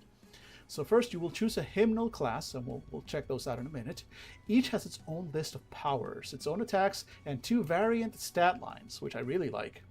Hymnal units are classified by the weapons they manifest. If you can't decide, roll a die. There are 6 classes. Describe the weapon manifested by your hymnal unit. If you are using a class 01, does it manifest an elegant rapier or a heavy khanda? If you're using a class 05, does it manifest a reliable lance or a brutal warhammer? Next, choose which variant model you will use. Each class is a type A and a type B. These are your stats. Next, you'll choose 3 out of the 5 powers listed under your hymnal feat, so this is basically your character generation. If you like, rename these powers. This unit was built just for you. You can call its powers anything you like. I dig that. Personalize it. And then you'll choose 3 songs. If you like, answer the questions listed under the song entries, either by yourself or with the other players. You can give names to your songs if you like. I already told Dave that if and when we play this, yes, he can make a ska-based hymnal. A hymnal unit produces energy and matter of a particular visual wavelength, which is to say each unit has its own color. Again, you saw this Infogear page, they are color-coded. No 2 have identical spectrum data, so decide on your unit's identifying color. Do you need a family member's soul to make the hymnal unit? You know, they never quite say that. I have a feeling hymnals are actually like chained angels, but they never quite detail that. So in summary, quick summary on how to do that, which is good. This is just the steps. You choose a hymnal class, you define your weapon, you choose your stat line variant, you choose 3 powers, rename them if wanted, you choose 3 songs, rename them if wanted, you answer your questions, you name your character, and you choose your color. Pretty straightforward, simple character generation. And once we see the hymnals, you'll see that they're very simple. As we said, there are basically 3 stats that they have. The 3 approaches: volume, harmony, and value, tempo, and harmony. And then their specific weapons and specific powers that they have. So there's 6 classes, 2 variations in. Let's go ahead. Bullet metronome, love that. So let's go ahead and see that. By the way, I love that the decorations here, that the lines are basically, this is audio. These are clearly audio wavelengths. I dig that. So let's see. Let's look at the various classes. Leave it to the GM to tell that story. Exactly. Leave it to the GM to tell that story. There is some setting. The setting is very simple. Again, just a zine. But it is cool. It is cool, and we do get some more about the civilians and stuff like that. We do get a little bit more about the world later on. Like the agency and how that's structured. So we do get to see some more of that later. Don't worry. But again, it's just, as you saw, like I think it's just like a page. Rules light, setting. It's more vibe, setting light, and just bring in whatever anime tropes you feel work best for your story. So let's take a look at the various types. So the class 1, so there's going to be 6 of these. Class 1 is a Tsurugi type. Tsurugi types manifest long blades, like any number of history's long swords. The first stable class 1, also the first stable hymnal, manifested a Scottish claymore, but it got its nickname from the popularity of Japanese swords in class 01 units. Class 01 units can either be well balanced and mobile or slow and heavy depending on the type. This frame has average health and specializes in dominating close range battles. So basically each unit, each hymnal is a battle unit with its own specialty. And within that, there's the variations. So the Tsurugi types are going to be either well balanced and mobile or slow and heavy depending on the type. But these are still like fighters. And they are specialization in dominating close range battles. So these are your frontline fighters. They have swords, magical swords, and they go up close. And so you can see how it's set up. So the type A, which is meant to be more well balanced, you see has 2 volume, 3 tempo, 2 harmony, so pretty close stats on all of it. Tempo being the mobility, so it's more mobile than anything else, but it's pretty well balanced. Oh, the type B, which is meant to be slower and heavier, you see it's got volume 3, so it's got a higher rating for damage, for attack, for violence, but a tempo of 1, much slower, while still maintaining a higher harmony. So, like I said, balance is kind of weird. Yeah, like the type B technically has more points in it than type A. So but again, so much slower. So you do your trade-offs. It is a close range attacker. Each attack does 2 harm. So now we're kind of getting a better image. Like your health is 3, an average, an attack does 2 harm. So now you see what it looks like. Okay, 2 harm is still a solid hit because nobody has a lot of hurt. The next one we're going to look at only has 2 health. And when we look at the angels, we'll get a look at their stats as well. But this is very anime, right? I'm guessing a lot of angels are only going to have 1 or 2 health because you're meant to just claw, just go through the bulk of them while hopefully evading hits. Let's take a look at the powers. So you're going to choose 3 of them. I don't remember seeing that any of these are necessarily locked to higher levels, but they do have a cost in gain. So some of the more powerful ones will cost 2 gain versus some of the day-to-day ones will cost 1 gain. So a lot of the time, especially when you're starting up, and hey, Kaushal Kishore Sharma, which I probably butchered your name over on YouTube. Thank you for hanging out. I appreciate that you appreciate my work. Assuming you are still here. I don't know if you are still here. I don't know how accurate the YouTube numbers are, but if you are, thank you. I appreciate you watching as well. Look at this. Bit by bit. Do this every day consistently, and bit by bit, strangers will show up and say things to you. It's all I've ever wanted. So let's look at these powers. Let's look at these powers for the first type, and then we might skip over a few more of them. You know, we are almost 2 hours in. I definitely don't want to make this a 2-parter. So I'm going to take a close look at this one. Then we'll take a close look at one other class type, and then we'll move on. I don't want to just go through the details of each one. If we were, then cool, but I'll just skim over the other ones to give you, because once you've seen one, then you've got a pretty solid idea of what the rest are going to look like. So focusing on, again, this close range fighter, we'll do the close range fighter, and then we'll pick a long range fighter so we can compare. So the powers available: the binding knife costs 1 gain. Choose a target at any range, prevent that target's next movement. So combat in this game is fast, quick, and tactical.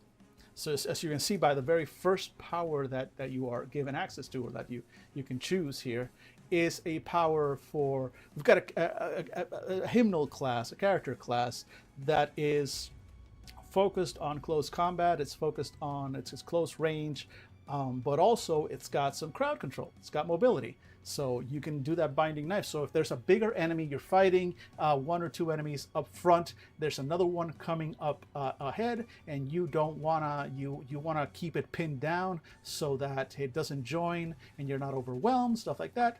Boom, binding knife, fling. That enemy's not moving this round. Buys you and your comrades an extra round. Cool. Blade Wall also costs 1 gain. Prevents an enemy attack against any close characters. I like this kind of ability as well. I like abilities that let you protect others, that let you manage the battlefield. I'm a big fan of support characters in the past. So anything that lets me do things besides just attack or defend myself, I'm going to be a fan of. So I like that there is that ability, that the hymnals are not just focused on their own abilities, but also on battlefield control and assisting others. Third ability, Soaring Slash. Now that was a straight up attack. Move to a far target and deal 2 harm. I like that. Combines movement and attack in one. Costs 1 gain. Does a decent amount of damage. Is epic. Holy Sword, 2 gain. Deal 1 harm to every close opponent, so an area of attack, and reduce condemnation by 10%. Again, I wish we had condemnation explained earlier, or give me a link. Condemnation, see page blah, to see what that means. We will see what condemnation means. It is basically that the game effect of what they said, that the angels poison the air and ground around them. So basically, I'll give you a preview, which is that condemnation is how the game tracks how polluted, how damaged the reality in this world, how poisoned this world has become during the battle itself. And that level has effects on the battle. It can have effect on more angels joining. It can have effects on your abilities, and of course, it's deadly to civilians. So now you know what that means. But again, I wish I wish at the very least point me at the page where the term is defined. But a lot of abilities, with that in mind, some of these abilities now make more sense, because the Holy Sword not only does damage to a group, but also lowers that level of condemnation a bit from the during the battle, which can help, might change the tides of battle, or at the very least, buy you a little bit of extra time to rescue people, etc., etc. And final ability, Flame Edge, also costs 2 gain. Deal 2 harm to a target that is behind an arcane barrier and destroy the barrier. Very handy. Angels that have arcane barriers are very hard to damage, as we will discover later. You should have maybe defined arcane barriers, see our page, C page, whatever.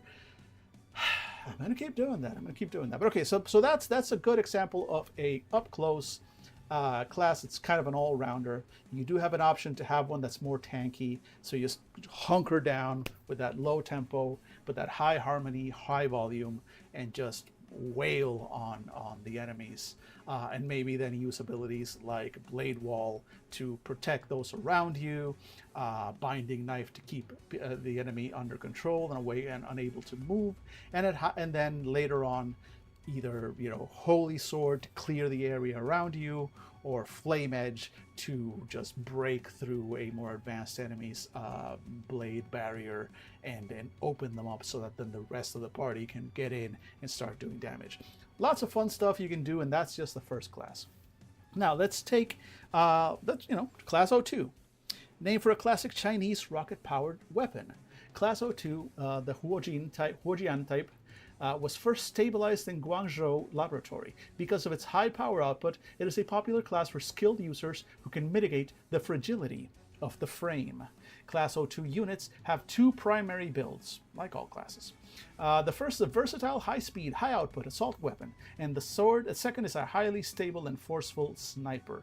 Either way, the Class 2 hymnal is most effective at range. Perfect. We've got an up close, now we've got a ranged one that we can compare with. And we've got the 2 builds, so less health.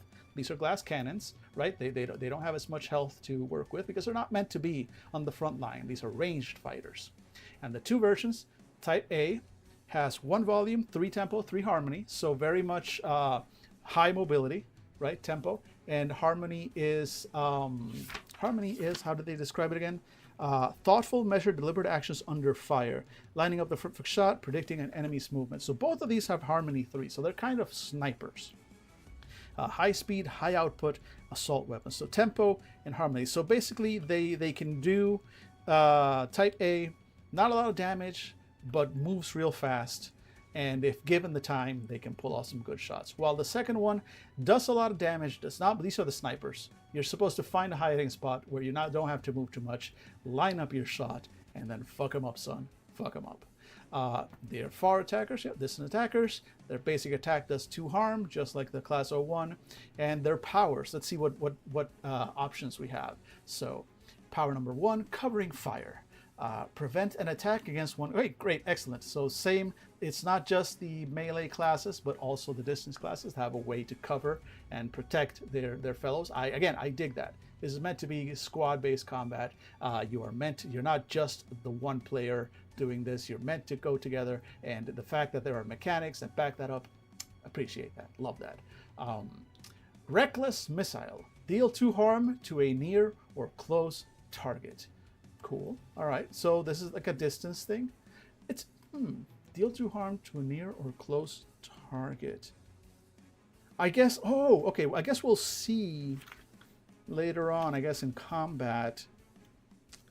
Yeah, I think maybe they make a point of saying. I think so. I think I may be wrong about this. We'll see this shortly. But I think that by default, if you are a distance character, you cannot attack enemies that are near or close. So this allows you to do that. Spend a gain and fuck it, and that way you're firing a missile at close range and dealing harm to that target when you normally wouldn't be able to. You have to spend gain to do it. Okay. But then crowd control, spend 1, deal 2 harm to a far target. I wonder if, okay, I think that the difference here might be And again, we'll see maybe if they clear that up on the mechanics. But attempting actions, right? Attempting normal attacks and actions with your dice and your attack damage and all that requires a roll. But when you're using a power, since you're spending gain, you're actually spending a resource. I think that means you don't have to roll for these. They just happen. That's how I'm interpreting it right now. I guess we'll see if the rules prove us wrong, but that's how I feel that it would be right. Like, either you're rolling, but you're not spending anything. But if you are spending something, and the thing that, and specifically what makes me think that is that the fact that you are spending something and then doing the same amount of harm you would do with a normal attack. So I'm guessing what these give you is that they're effectively guaranteed hits. You're spending a resource to make sure that hit hits. And then Sniper, 2, oh wait, sorry, Missile Rider 2, move to any zone. And I love the description Missile Rider, so go ahead and have fun describing that one. But high mobility, spend the gain, move. And Sniper, spend 2 gain, deal 3 harm. Here we go. So now we're doing more harm than usual to a far target. Ignore any rules that take place when the target is destroyed. The target cannot drop condemnation. So we'll see this later, but when angels are destroyed, not all of them I don't think, but some of them, they kind of bleed condemnation or spew condemnation or drop condemnation. So destroying angels can sometimes cause the condemnation in the battlefield to rise further, which is annoying. So this one is a very specific application. I think this is the kind of power that maybe you would pick up later once you've had a chance to grow a little, and once you're facing bigger angels and bigger monsters. But it seems very useful because you might be able to take out a bigger angel and not have that fuck up the rest of the battle for everyone else. So very specific use case, but I like it. All right, so we'll just look very quickly at the types. We're not going to dive into their settings. The class 4 is a Catar type. The Catar type is the most physically stable class of Hymnal, capable of enduring more damage than any other class. For best effect, this Hymnal is often built for people with existing hand-to-hand combat training. So this, while you have a basic tank here, this is your full tank. You've got 4 health, you've got regular mobility. The 2 versions are, let's see, controlling. So class 03 specializes in controlling ranges. It executes the attack at a close range, but rockets built into its frame make it easy for the user to decide what is and is not at close range. Class 03 Hymnals are also excellent defenders due to their high speed and durability. So I like that. They are tanks, they can take a lot of hits, but they do have it built in them to do defense and covering fire with their rockets in a distance. All right, moving on to the next one, Class 04 Messer type. A sturdier and more versatile variant of Class 01, the Messer type manifests shorter blades like a combat knife, wakizashi or gladius, on a more resilient frame. Unlike the Class 01, Class 04 makes use of projectile weapons to expand its influence over the battlefield. Its 2 base types vary greatly in power output, but the Messer type unit shines in defense, being both a relatively sturdy unit and having the flexibility to intercept attacks at any range. So they have high health, so they're basically tanky, but they have higher mobility, high attack here, low attack here, high harmony, low harmony, close and near range. Interesting. So this is a middle ground between the tank and the attacker, with abilities like we're gonna have to look at a few of these. The sturdy block, prevent an attack against a blade thrower, prevent an attack against a far character, so a lot of crowd control. A lot of battlefield defense, so a more mobile kind of tank that's taking hits and preventing hits for the rest of it. Deal 2 harm to a close damage, pushing them, a little bit of crowd control, moving people around the battlefield, moving enemies around the battlefield. Kind of a sniper thing, does less damage, but very snipey. And 1 harm to every close target, reduce come to and holy aura. Okay, cool. So very much tanky and defending the others. While one of them has a high volume, by default they don't do a lot of damage with that 1 harm only. And attack damage, again, also this guy very tanky, 1 harm. They're not meant to do damage, they are meant to mitigate damage to others. And then the final 2 types, let's see here. Class 05, the Ziston type. Newly stabilized in an American weapons lab, the Class 05 is built for pure damage output. It typically manifests a polearm of some kind, like the ancient Greek phalanx spear it was named for. Class 05 units can also manifest scythes, glaives, and even enormous morning stars. So this is the Edgelord. This is the Edgelord frame, okay? This is all damage, no defense. It got some health. Oh, actually, no, it's got more health than Class 01. What the hell? That's America, we all know. Yep, it's damage. Although I think there's one... Yeah, we'll see the Pavis one in a second. All right, Volume 3, Tempo 3, Harmony 1, or Volume, Tempo, Harmony 3. Both variants have high output. Class 05 was designed to be brutal in combat. Depending on the powers added to the frame, it can be used to great effect as part of a unit or on solo missions. So, attack damage to harm, primarily near. And you got stuff like Spitting Shield, prevent an attack in close, Javelin Launch due to harm. Okay, so these are your distance things and close things. Change your song to match another hymnal. Interesting. Flexibility. During descent, deal 2 harm to a target at any range. Move to be close to target. Interesting. So a lot of mobility. A lot of, okay, move around. Interesting. And finally, Class 6, the Pavis type. Fragile but powerful, the Pavis type represents a new direction for hymnal design. Typical Class 6 is lightweight and mobile with advanced scanners that enable enhanced decision-making by its user. These hymnals typically manifest shields of some kind, and some take it to an abstract level by just summoning beams of light. The Class 06 is designed specifically to counter Chorus Angels, the vanguard of heaven. It is the hymnal type most capable of processing and eliminating neurotoxin in condemned spaces, making it especially effective at regaining battlefield. So this is a specialist one. This one is less about combat, and this one is more about clearing the battlefield of corruption, sounds like. Yeah, they don't do a lot of damage, they don't have a lot of health, but their abilities, they can prevent attacks, they can deal some damage, they can deal 3 harm to any Chorus Angels, so they are particularly tuned to deal harm to those types of angels, which we'll see hopefully a little bit better in a bit. Reduce condemnation by 20, does no damage to anything, but it definitely helps with the battlefield. And hey, Conjure Barrier. Apply an arcane barrier to a near or far hymnal, which is nice. Because up until now, only the angels have been doing the barriers. So this one gets to steal a few tricks from the angels on that. I dig that. So those are your 6 class types, your 6 roles.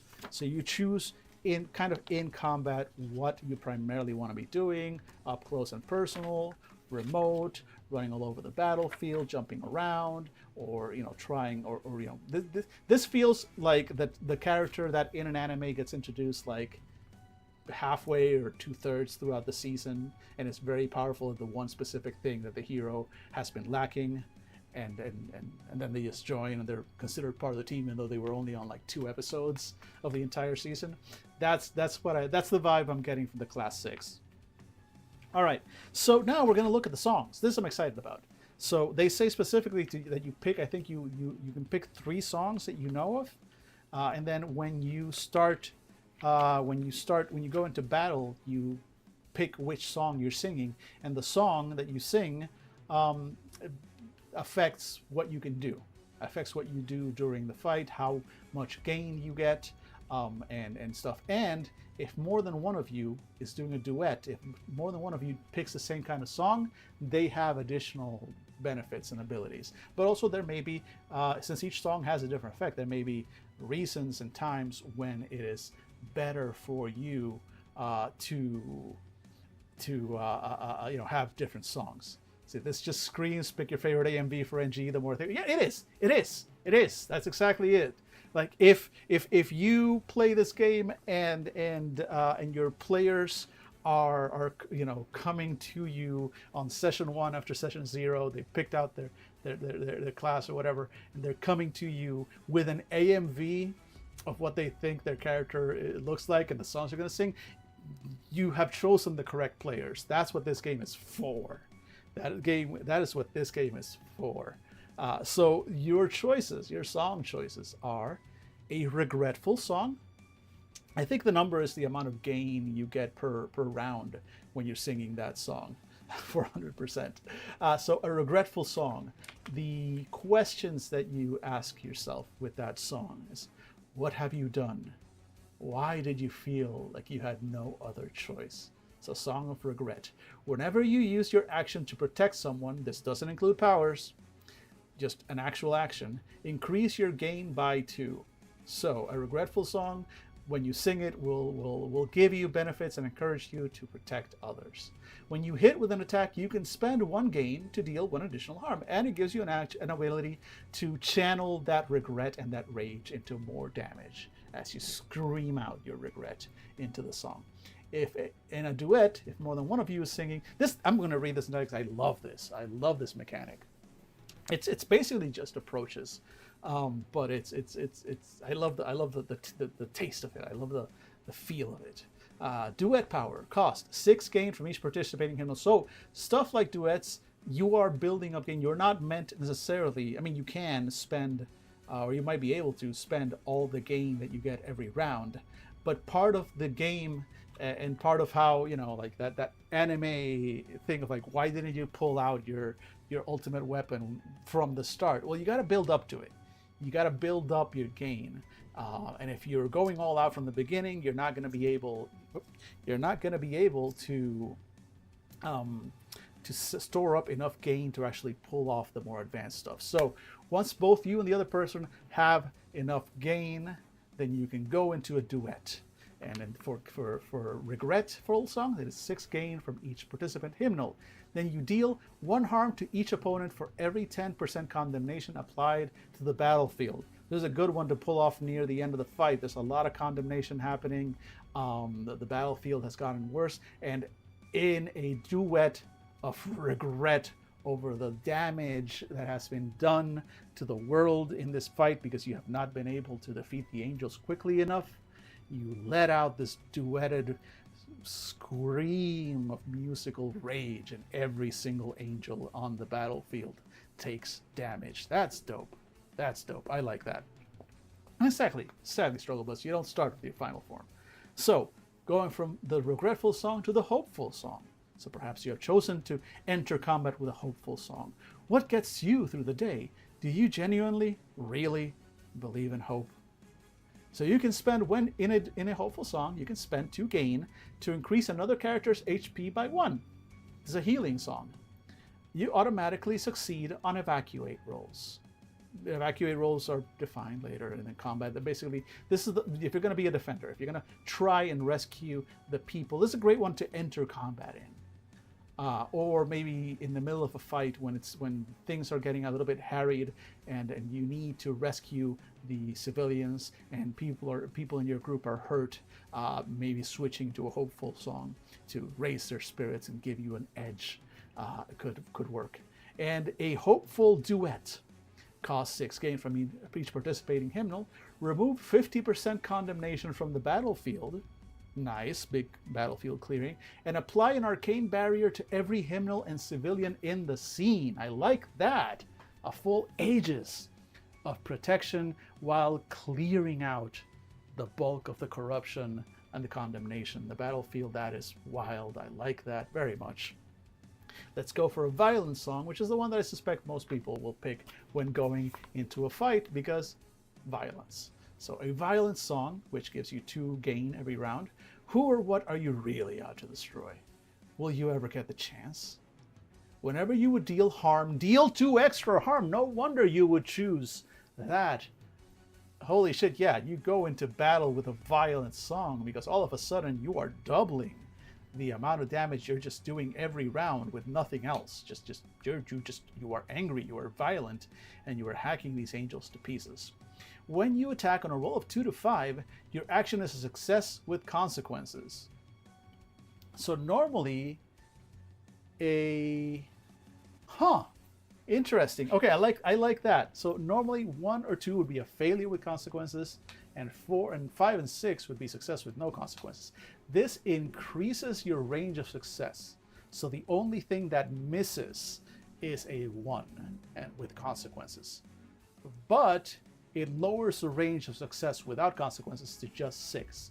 Every other result, all other 4 results, so 2/3 of everything are going to be success with consequences because you are violent, you are out of control, you're going to cause collateral damage. You're going to cause a lot of damage, though. I like that. I like that. It's evocative. It's fun. I approve. I approve. Let's go ahead and see. And so a duet of violence. Let's see what a duet of violence looks like. Let's see. Cost 6 gain from each participating. Okay, pretty solid. There's one that costs less later on. But 6 gain from each one. Deal 1 harm to each enemy in the scene. All other hymnal units singing a violence song do the same. Okay, so I was going to say that's not that powerful. It's just 1 harm. Which is the same thing that a Regretful Song does, and doesn't even lower condemnation. But that's what makes it dope. Because a duet is going to be at least 2, possibly 3, 4, however many.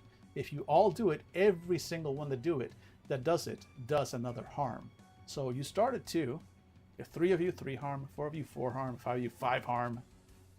Yeah, that can be a working up, once everybody has enough gain, working up to a violent song, duet, or trio, or barbershop quartet of violence. Yeah, that sounds like it could be kind of brutal on the battlefield. The Proud Song. Proud Song gives you 3 gain. What do you want the world to know? Where does your confidence come from? Your hymnal or something else? So if you're singing a proud song, when you hit with an attack, you can spend 1 gain to deal 1 additional harm. Cool, solid. You can focus your power. You're proud, and you can focus your gain and your power into doing more harm. And you do get a little bit more gain than average, so you can still spend that gain. And when you deal harm with a power, cool. I haven't seen any other songs that affect the powers, so kind of stand on their own. You can spend 1 gain to deal additional harm. All right, so Proud Song gives you a little bit more gain per round at 3 versus most other songs only give you 2, except the Hopeful Song. But Hopeful Song is a very defensive and healing song. This is more of a tanky kind of song, really, or not tanky, like Frontline Fighter. Proud Song, yeah. Because then you're getting a little bit more gain, and you can channel that gain into doing a bit more damage than you normally would. And then a Proud Duet costs 6 from each participating hymnal. Destroy any opponent, even if they are behind an arcane barrier. You read it right, folks. Destroy any opponent. So you get at least 2 people doing a Proud Song and enough gain on them, they will take out your BBEG. It's only 1 as opposed to affecting the entire battlefield like a lot of the other ones. It's only affecting 1 target, but it's doing more than affecting. It's taking them out. Cool. And then I believe that's the final song, right? Any more songs? Nope, that's it. The final song is a Resolute Song. Gives you 2 gain. What have you survived to make it to this point? Do you even know what your limits are? Can you face them? So whenever you would take harm, take 1 less harm. Okay, this is a tank song, and it makes sense for Resolute. And when you attack on a roll of 3 to 6, your action is a complete success. All right, I like that. And then Duet Power, which is cheaper. Deal 1 harm to every enemy in the scene for every harm you have taken. Definitely a tank song. Yeah, you go up and you tank, and as you take hits, and hopefully, whoever's singing the Hopeful Song occasionally heals you up, or maybe one of the other frames, the other Symphogear frames, the other hymnals are able to keep your HP up, but also every damage you've taken. Yeah, rep. If you got two tanks, they can fuck people off later. I like that. So those are your basic songs, and I think there's room for making up more. I think I'm not going to make them up right now because I don't have the brain for it. I would have to sit down, I think. Although if anybody in chat has suggestions, feel free. But I think there's room for more songs, right? I think there's so many songs out there, and there's more. I mean, you would need to kind of come up right with the stats for it, but I think there's room there. I wonder if anybody else has come up with additional songs. If the game creator themselves has maybe more songs and ideas, because I think this can definitely be expanded on. I like that. All right. Nothing will stand in our way. Not hate, not violence, not love, and not even heaven itself. Especially not heaven. The harder part is definitely balance stats as opposed to style songs. Yeah, exactly, exactly. Like you need to find a balance. What part is tricky? I wouldn't say like just make them up as you go, but I think there is room for expansion here. I think there is, in a more, if this game had had the chance to have more expanded, I would have loved to see maybe a discussion on how to define and create your own songs, right? So you can have further battlefield fight. But this covers the bulk of it, right? This covers the bulk of your basic like tank, healing, DPS, etc., kind of roles. So this does cover most of what you'd need. This is just me like wishing if I could have a pony, why not have a pony, right? So I like that. Let's see. To battle! To battle! The curtain rises. Take the stage. So this is now where we're actually going to get a little bit more explanation on the combat. So I'm going to kind of just skim through it. So ranges, right? We want to before beginning a mission, choose a song you will use to activate your hymnal from your list of 3 songs. Unless you hit 0 HP or have a power that says otherwise, you cannot change your song from this point onward. So that is the tricky part. There are some powers. I think we saw which one was it? The Siston type has a way to change their song to match another hymnal. So they're good for duets, and I think that's the only one we saw. Change a song, change a song, change a song. Yeah, I think that's the only one that I saw that has a power that lets you change your song. So that's also tricky. You have to decide at the beginning of the fight which song you're gonna go. And if you later want to do a duet power, you will either hopefully be on the battlefield with a Siston model, or from the beginning, 2 of you chose the same song. So that makes the duets particularly hard to pull off, but also explains why they're so powerful when you do manage to pull them off. So, okay, cool. I get that. It's interesting. I would say, and I don't know if maybe it says so here. I don't think so. It specifically says you cannot change your song from this point forward. I, for one, would say, although it would be incredibly risky, absolutely incredibly risky.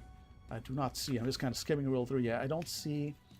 I don't see a specific defined way for you to do that. But I would personally house rule this. Just be how I would house rule it.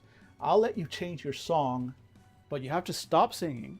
You have to end your current song, which means your hymnal powers down. So you will be a civilian for 1 round. If you want to change your song, you better have somebody cover you or have a way to get away from the battlefield or somehow, protect yourself, because you will be vulnerable for a round. You will be a civilian for a round as you then restart your song and your hymnal reforms with those new melodies and those new frequencies. That's how I would do it. I would not simply forbid it, but I would make it, but it is still a huge risk. As a civilian, your character may die. The game does make it clear that death is a player choice, not a GM choice, but you may effectively be taken out of combat. I'd say maybe not killed, but I'm going to drop a building on you. You can be rescued later, but I'm going to drop a building on you because you're just a dude. So that's how I would pull it. That's pure house rule. Rules as written. Pick a song, stick with it unless you have a power that lets you change. Makes sense. Let's see. So the distance, the ranges. Since we did have a few powers and abilities that did reference those. So let's do that. So we've got 3 ranges, right? Yep, looks like we've got 3 ranges. Yeah, 3. Close, near, and far. So close are at most a step away. Near are close enough to throw something at, and far our characters are outside normal throwing range, still visible. Pretty straightforward. I've seen games with 4 ranges. This one's got 3, really all you need. So you just kind of keep track of where in relation to your character everyone else is. Are they close, are they near, are they far? Player turns. Combat is a cycle between 2 main phases. Player turn, GM turn. Players take their individual turn whenever they like during the player turn. There is no set order. Cool. Players go first in whatever order they want. During their individual turn, you can move anywhere on the battlefield once. So you can go from near to far, far to near, etc. And make an action. Before you make a movement and an action, you receive gain based on your chosen song, which we saw earlier. Each song has a number. That number is what the gain that you gain while singing that song every round during battle. So the first thing that happens in a round, you get your gain. You gain your gain. Assuming there are, then you move. The song's game, you move, assuming there are no barriers. You can, however, only make one movement on your turn. Any additional movement requires you to use a power. Checks out. An action may be any number of things. Your most common actions are evacuate civilians and attack. That said, any action you can think of that isn't covered by one of your powers can take place on your turn. You might use your action to smash into a fortified compound or break free of a crystal prison summoned by a Nephilim. Cool. So that's what you do on your turn. Then the GM takes their turn. So the GM. So this is interesting. The GM turn is very. It's very not freeform. Like it is very regimented.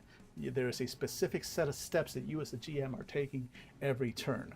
So you do 3 things on your turn as a GM. The first thing is roll for drops. So during combat, and this is kind of reminiscent again of a lot of anime. A second. You know how there's always more mooks coming? There's just always more low-level enemies and more people coming in, more bad guys. So that's the drops. You're rolling for drops. You're rolling to see if more people are more enemies are joining the battle pretty much every round. You take 2 enemy actions per player character. So you get to again. This is combat. This is combat, and your player characters are, as a rule, far more powerful than the enemies. But because of that, the enemies are usually going to outnumber them rather, and you as a GM get to do a lot of stuff with them. And then change the battle, which we'll get to very shortly as well. So the GM keeps track of every enemy that is defeated. On the GM turn, roll 1d6 for GM. And then, as I mentioned before, even when you take an enemy out, there is a chance that they will either drop more condemnation as they bleed out this corruption. Always more mooks feels very feng shui tabletop RPG terms. Yeah, just be sure not give them names as then look at stats. Exactly. Oh man, feng shui. I want to play more feng shui. I miss feng shui. But yeah, so when an enemy dies, if you roll a 1, it adds, the GM will roll a 1 every time an enemy dies. On a 1, you raise the battlefield condemnation level. So there's always a risk as you're taking enemies out. And if the die is a 5 or 6, the enemy leaves a usable angel scrap, which can restore 1 health to a hymnal unit, which is cool. Every time you kill an enemy, there is a solid chance, a 1/3 chance, that you will get to heal. You'll grab an angel scrap, and you can use that to heal, which you'll need, because I'm throwing lots of enemies at you. But there's also the risk that the corruption in the world is going to increase. I dig that. And then every enemy has a short list of actions to choose from. We'll look at a few enemies. On the GM turn, the GM chooses 2 actions from these lists for every player character in the combat. The same opponent can act multiple times during this phase. Try and choose moves that will press the players into using gain. Yeah, exactly. You want them using their gain, using their abilities. You want to pressure them. Finally, the GM changes something large about the battle in this phase. Maybe another wave of angels arrive from a different chorus. Maybe a Nephilim arrives. We'll see Nephilim soon enough. Maybe a dam bursts, flooding the battlefield, or a nearby train is threatening to derail. Whatever you choose to do, make sure it demands attention. So that's the thing. It's meant to, and that part at first kind of surprised me a little, because that means you're basically escalating every single round. But it fits with the anime aesthetic. Like, combat is meant to be, if your combat gets reduced to just, I do my hits, and then you do your hits, and then I do my hits, and then you do your hits, and we just go back and forth rolling dice until one side falls down. That is the worst kind of like super basic D&D combat. That's the combat that bores everyone at the table, right? Here, the GM is basically given the task like, no, you are not allowed to let combat be that boring. You are not allowed to do that, sir. You have to make sure that every round shit is going wild. It's not just the enemies, it's the surroundings, it's the people. There are civilians in danger. This is it happening in the middle of the city. There are trains, there are buildings, there is infrastructure, there are situations that come up that require your attention, that if you as the heroes do not act and do something about them, bad things. So that's part of it. You are making sure that your players realize that there are stakes in the battle besides just defeating the enemies. They are fighting for something and someone. They are defending their city, and they need to keep in mind where they are fighting as they fight. I actually really like in having had some time to look at it and think about it. Yeah, I'm really digging that. So powers. Players can use powers whenever they have the gain to do so. So that's interesting. You don't have to wait for your turn. You can use as many powers as you like, as often as you like, as long as you have the gain for it. This includes powers granted by songs. If a power will destroy an opponent who is in the process of taking an action on the GM turn or a consequence, the action still takes place before the opponent is destroyed. Aside from that, powers happening outside the user's turn can happen in any sequence. So that's also good to know. That means that these powers and abilities that your characters have that cost, and I think that's part of why, and a lot of them, they don't really do more harm than a normal attack. Normal attack does too. This also does too and costs you a gain, so what's the point? The point is that this I can do at any time. If somebody else already took their turn, so it looks like using a power is not an action. Just if you have the gain for it, you can use the power even not during your turn. So that's cool. That gives you a level of flexibility as a player as well. Again, look, as the GM, you're rolling for drops, you're adding enemies to the scene, you're harrying your players, you're making it more complicated. But the players themselves, they're playing capable characters, they're playing powerful characters, and they can do things like this. They can, another player takes a hit at one of the major bad guys, leaving them with only 1 harm left. Boom. Or 2 harm left. Boom. No problem. The other guy, the class 05 from the back goes, wait, I've still got gain. I already took my action this turn, but I still have gain. I'm gonna spend it and launch my javelin of light or whatever, and boom, 2 harm, and that just happens, right? I spent it. The power happens, there's no roll, they take the damage, enemy goes down. Dope. So again, the players have a lot to on their side. Don't be afraid. Don't be afraid to harry them a little. They are capable. The character types are very powerful. Let's see. So attacking. Making an attack is one of the possible ways of using your action. Pretty straightforward. Make an attack. Describe the attack to the GM. Agree on a stat to use. A full-on assault may roll volume, and a carefully aimed shot may roll harmony, for example. If your roll is a success, that is, if your highest roll is 3, 4, 5, or 6, then you deal your unit's attack damage in harm to a target in your attack range. Pretty straightforward. Doesn't require a lot of explanation. Simple combat. Civilians. Now this is important. This is important because it says already, angels deliberately attack places where there are likely to be civilian casualties. This is why it's brought up at the beginning. It's mentioned a few more times, and it fits with the theme of the game. Again, these angels are not attacking in the middle of the ocean. They're not up in Antarctica. They are not in isolated places. They are specifically out to destroy humanity. That means they come at us in our cities and in populated places. The angels are looking for civilian casualties, and you are here to defend. Let's see, this makes me feel better about the 3-4 being adjudicated success with consequences, with things like that being in the game. Exactly. That's the thing. Like, this game is meant to be very fast moving. Every roll has consequences. Everything moves the story forward or causes something to happen. There should be very few moments where if a roll was made, if an action was taken, there was no result. Some consequence is almost always going to happen, or you succeeded and that is its own consequence and effect, right? So I like that. Let's see. So civilians have 1 health.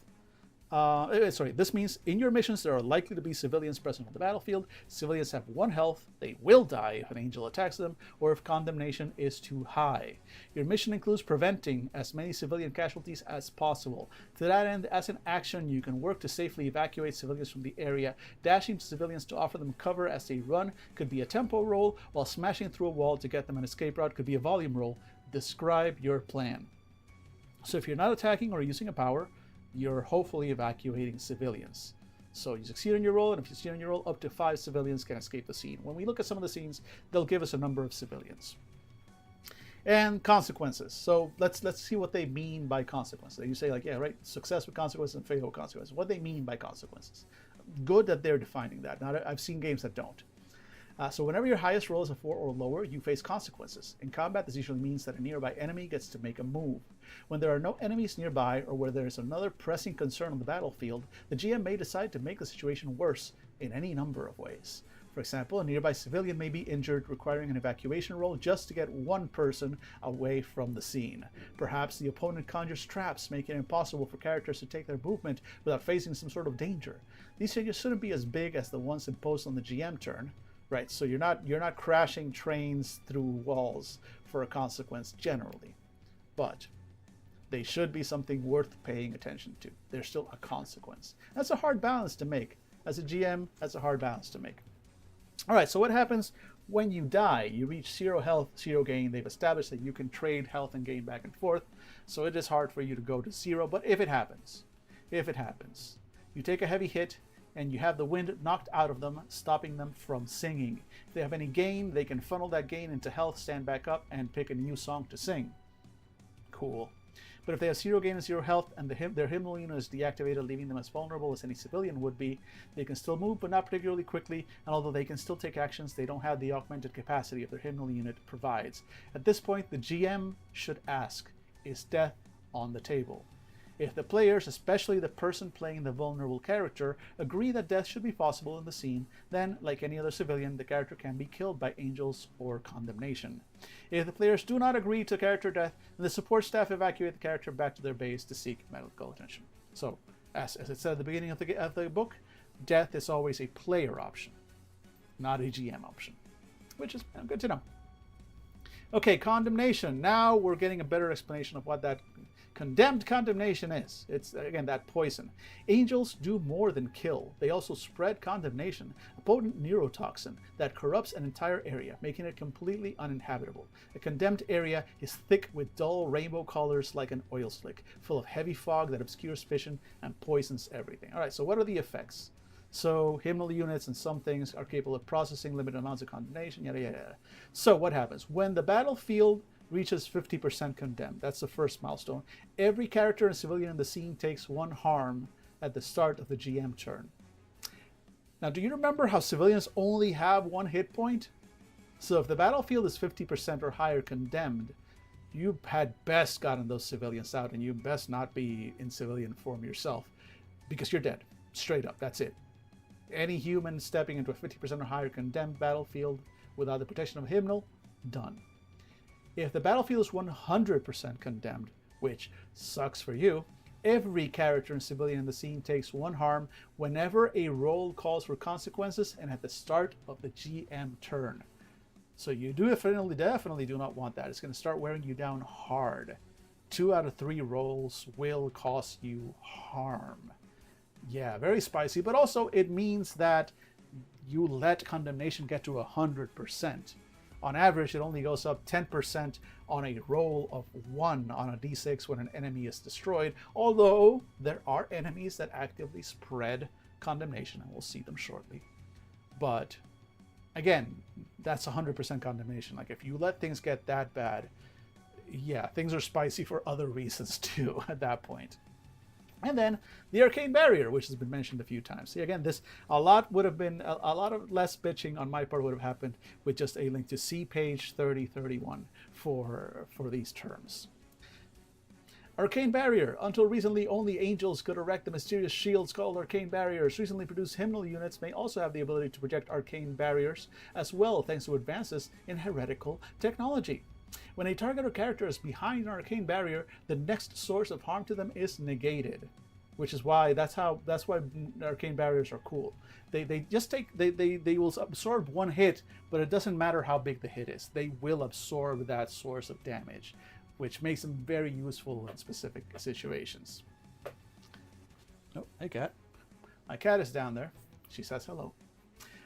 When a target or characters behind arcane barrier, the next source of harm is negated. Whether it's an attack or an environmental effect, the barrier absorbs the harm and then vanishes. If an effect would deal harm to a target through an arcane barrier, just like the punch through power, the barrier is destroyed. Good to know.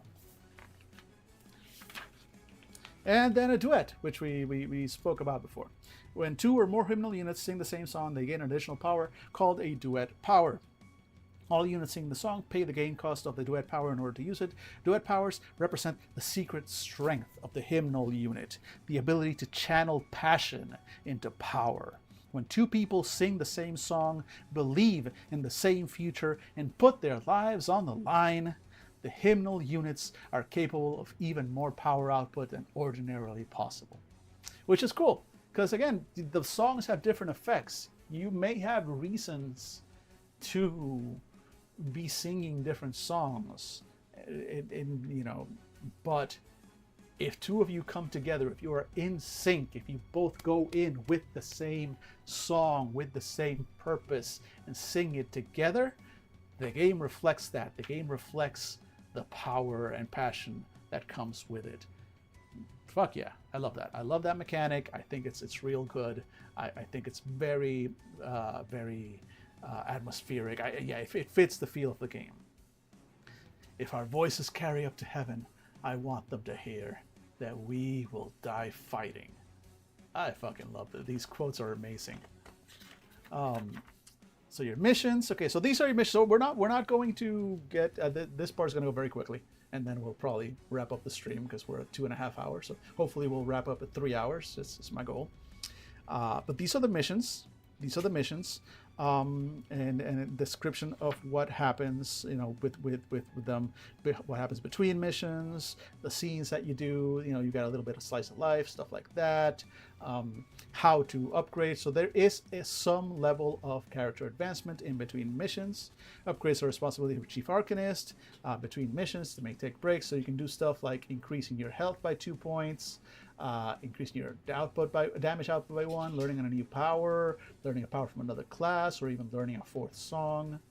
But it's very much sort of milestone advancement and story advancement. Okay, so now we're talking about the agency. These are the people that actually make the hymnals and give them to you and send you on missions. The agency, our voices is one. Your characters are backed by an agency. Before starting the game, you're going to decide as a group whether this agency is private or government owned. Is it a large agency with dozens of hymnal units, or a small one with just enough staff to manage your missions? Make a choice. Build your world that's going to definitely change the flavor and affect the flavor of what you're doing it. And then tells you the basic positions and what they do, and how to create these sort of NPCs for your agency and the roles that they would play. So in your kind of Evangelion way, these are the non-kids. These are the people, the adults in the organization that are preparing the armor and the weapons, and the kids, and having to deal with all that fallout. Some interesting stuff there. And then let's get to the angels. So these are the bad guys. We've heard a lot about them. And the first chorus of angels. So let's look at 3 of them. So the first mooks, the most everyday mooks, the spearhead of many angelic attacks. The first chorus angels are mobile, with their crystalline bodies hovering about a foot off the ground. They hum a low, soft note as they whirl through the air, spreading condemnation. When near humans, a jagged blade like a circular saw emerges around them, and they spin furiously. Cat, bear with me a second. Damn it, cat. There's kibble all over the floor now, which you're going to eat. You're eating it. She's eating the kibble. Cat ownership. Wait, have I shown you today's shirt? Wait. Before we continue, let's take a quick step back, because I have not shown folks the shirt. Let's step all the way back. Here we go. So we are wearing today's fashion is the cat lover shirt, because I love my cat, even though I just complained about her spilling kibble all over the floor.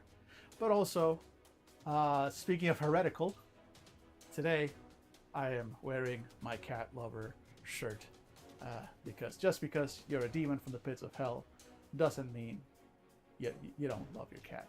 I love my cat. So, with that done, said, etc., let's get back to the book. Because we're so close, we're so close. Let's look at the angels. Okay, so first angels. So your basic angels, they're nasty. They only have 1 health. They do 1 harm at close range. And they have 2 moves that they can pull off. One is to add 10% condemnation to the battlefield, so that sucks for you as a non-angel. Or absorb 1 gain from a close hymnal. Ooh. So these are your everyday mooks. They don't do a lot of damage, but they are annoying. They are annoying, and I like that they're annoying from the start. Nice stop. Lol, cats deserve love. Exactly. Thank you. You are my people. You are my people. Thank you for that. Meanwhile, let's look at a more advanced angel. Let's look at the 4th chorus, or maybe even the 5th chorus. Let's go all the way. Yeah, because after that it's Nephilim. All right. Yeah, I want to talk about the Nephilim. So we'll go from the bottom chorus, from the 1s to all the way to the 5th chorus. The angels of the 5th chorus look like shining pearls, softly rolling around on the ground. They make a high trilling noise as they roll, and condemnation follows in their wake. They are not particularly powerful or very sturdy, but when they are destroyed, they explode into a violent rainbow of shards, injuring any humans, angels, or hymnals nearby. Hymnal units have been lost to carelessly engaging with the 5th chorus. So they're not necessarily just going more powerful at every turn. They're different. They also add a lot of condemnation. Yeah, 3rd chorus, arrows of heaven. 4th chorus, brutes. Yeah, so they're just different types of angels, kind of like different specializations, kind of like the hymnals themselves. I dig that. And then there's the Nephilim. These are the mini-bosses. Mini-bosses are a terrifying fusion of angel and human. Nephilim have begun appearing in some angelic assaults. More than just troops, they seem to be organizing the attacks, summoning angels, and executing complex strategy, which is, again, classic anime stuff, right? You start fighting, and it's these, humanoid or just monstrous beings that you're fighting back and forth, and then suddenly somebody who actually looks more human than the rest appears, and they're always a lot more powerful, and they're bigger enemies, and they're in charge, and they're more mysterious, and also that one of them is going to end up as a good guy before the series is over. But hey, only 1 or 2 are ever encountered at a time, leading arcanists to suggest that they're still rare, but their numbers are growing and their goals still a mystery. You should use Nephilim sparingly in your game, as they're considerably more powerful than angels. If you need recurring antagonists for your story, feel free to have them teleport away when defeated. Consider these your boss characters. So Nephilim, you got a summoner. Well, basically their big thing is that they are summoning 3rd and 4th chorus angels if condemnation is high enough, and they can move very fast. They have beams. They do a lot of harm and damage, high health. Or the plague witches. So I'm assuming, yeah, their main thing is that they are also summoning angels. They are adding more condemnation. They are more distance, while the summoners are more close up. Cool. And the disruptors. Disruptors are heaven's answer to hymnal units. Engineered in every way to defeat humanity's last hope, these angelic warriors wield enormous swords of rainbow light. They are built for close-range combat, and they do not hesitate to close the distance with hymnals and attempt to destroy them. So the other ones keep their distance. This one comes up close, and holy shit, absorbs 4 gain from a close hymnal unit. Arcane barriers, deals 2 harm in a close burst, and add 10 combat. Jesus Christ. So Nephilim are your boss monsters. Cool, powerful. Okay, and then mission control. So now we've got time to stand. So this is the GM section. We're not gonna dive too deep into it, but it is giving you some GM guidance, how they create the NPCs, the kinds of stories, and then we've got a sample mission that shows you what a mission in this game would look like, which I appreciate. That always give me a sample. Show me what you, the game creator, think this game should be like. Give me that example, right? So this is exactly what we're doing here. So we're getting that mission introduction, the types of angels, what to do, what angels first show up, the phases, what you're gonna do during your GM turns, optional character forte. So you want there's a Nephilim or whatever. Yeah, cool. And here's some real basic maps. It's not a lot to them, but there they are. And then your character sheet. which is cool. So you've got your commander, your intelligence analyst. So this is your organization sheet, and this is the character sheet. So you got your songs, and this is the command. This is the stuff for the organization. Cool. And that's it. Curtain call. So let's go ahead and read their goodbye as we wrap up the game, and very shortly after wrap up the stream. Curtain call. Pick up your flowers and go. Thank you for reading Blazing Hymn. We will damn this world again. You're welcome. I have very much enjoyed it. This game is a love letter to both the anime series Neon Genesis Evangelion and Senki Zesho Symphogear. If you like this game and hadn't seen them, check them out. I'd love to hear from you, so feel free to tweet me at PeachGardenRPGs or CatlinGun to tell me what you thought. This game is illuminated by Lumen, based on the Lumen RPG system designed by Spencer Campbell, Gila RPGs. This game is in no way affiliated with Spencer Campbell or Gila RPGs, so we really do need to look at the game at some point. That's another stream that I should do, another show that I should do at some point. Add that to the list. Like, hey, let's examine a few SRDs. Let's look at a few of those systems. Fonts used, okay, so that's just the standard stuff.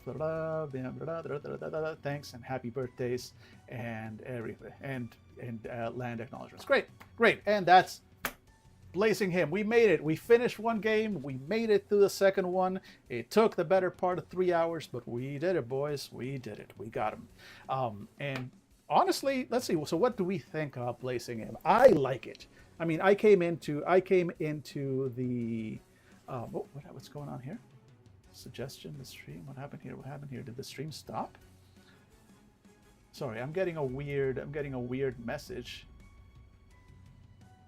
Connecting. Okay, no, we're still going. That's weird. Suggestion. The stream's current bitrate is higher than the recommended bitrate we recommend. Oh, okay, yeah, sure, whatever. I don't care. I don't care about that. I have the bits. The bit rate, the rate for the bits. All right, sorry about that. We'll edit that out.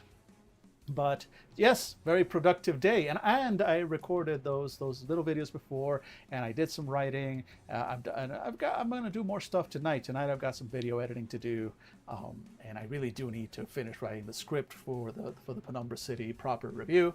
But look, we got through this. I think I really enjoyed this. My opinion of Blazing Hymn, again, just like Cantrip, thumbs up. Look, almost all the games are going to get thumbs up from me, but this one in particular, I was excited coming in. This one I actually had read before.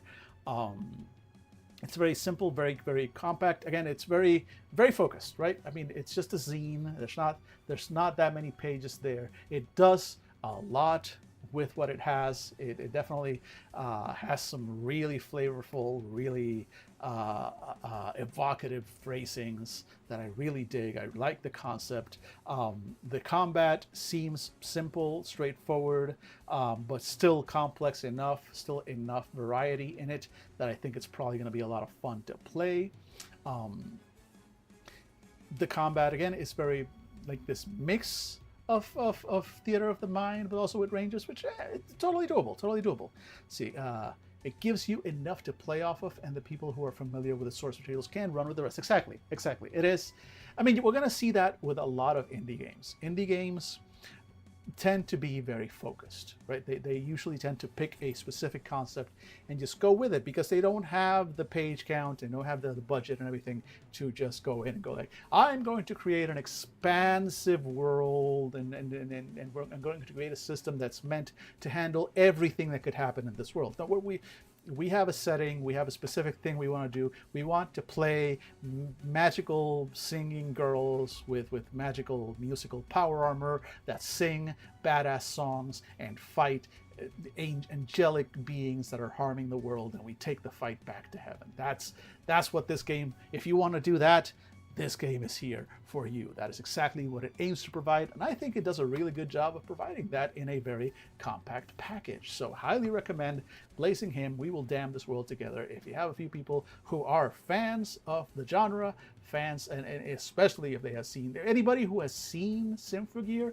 will want to play this. Simple. That's it. That's not even a maybe. Like, oh, if you like Symphogear, you might like. No, you will like this. If you like Symphogear, you will see this and you will go like, I want to play this. I want to play this. Let me be. Let me play in this world. So looking forward to that. Big win for Catling Gun and Peach Garden RPG games. Look them up.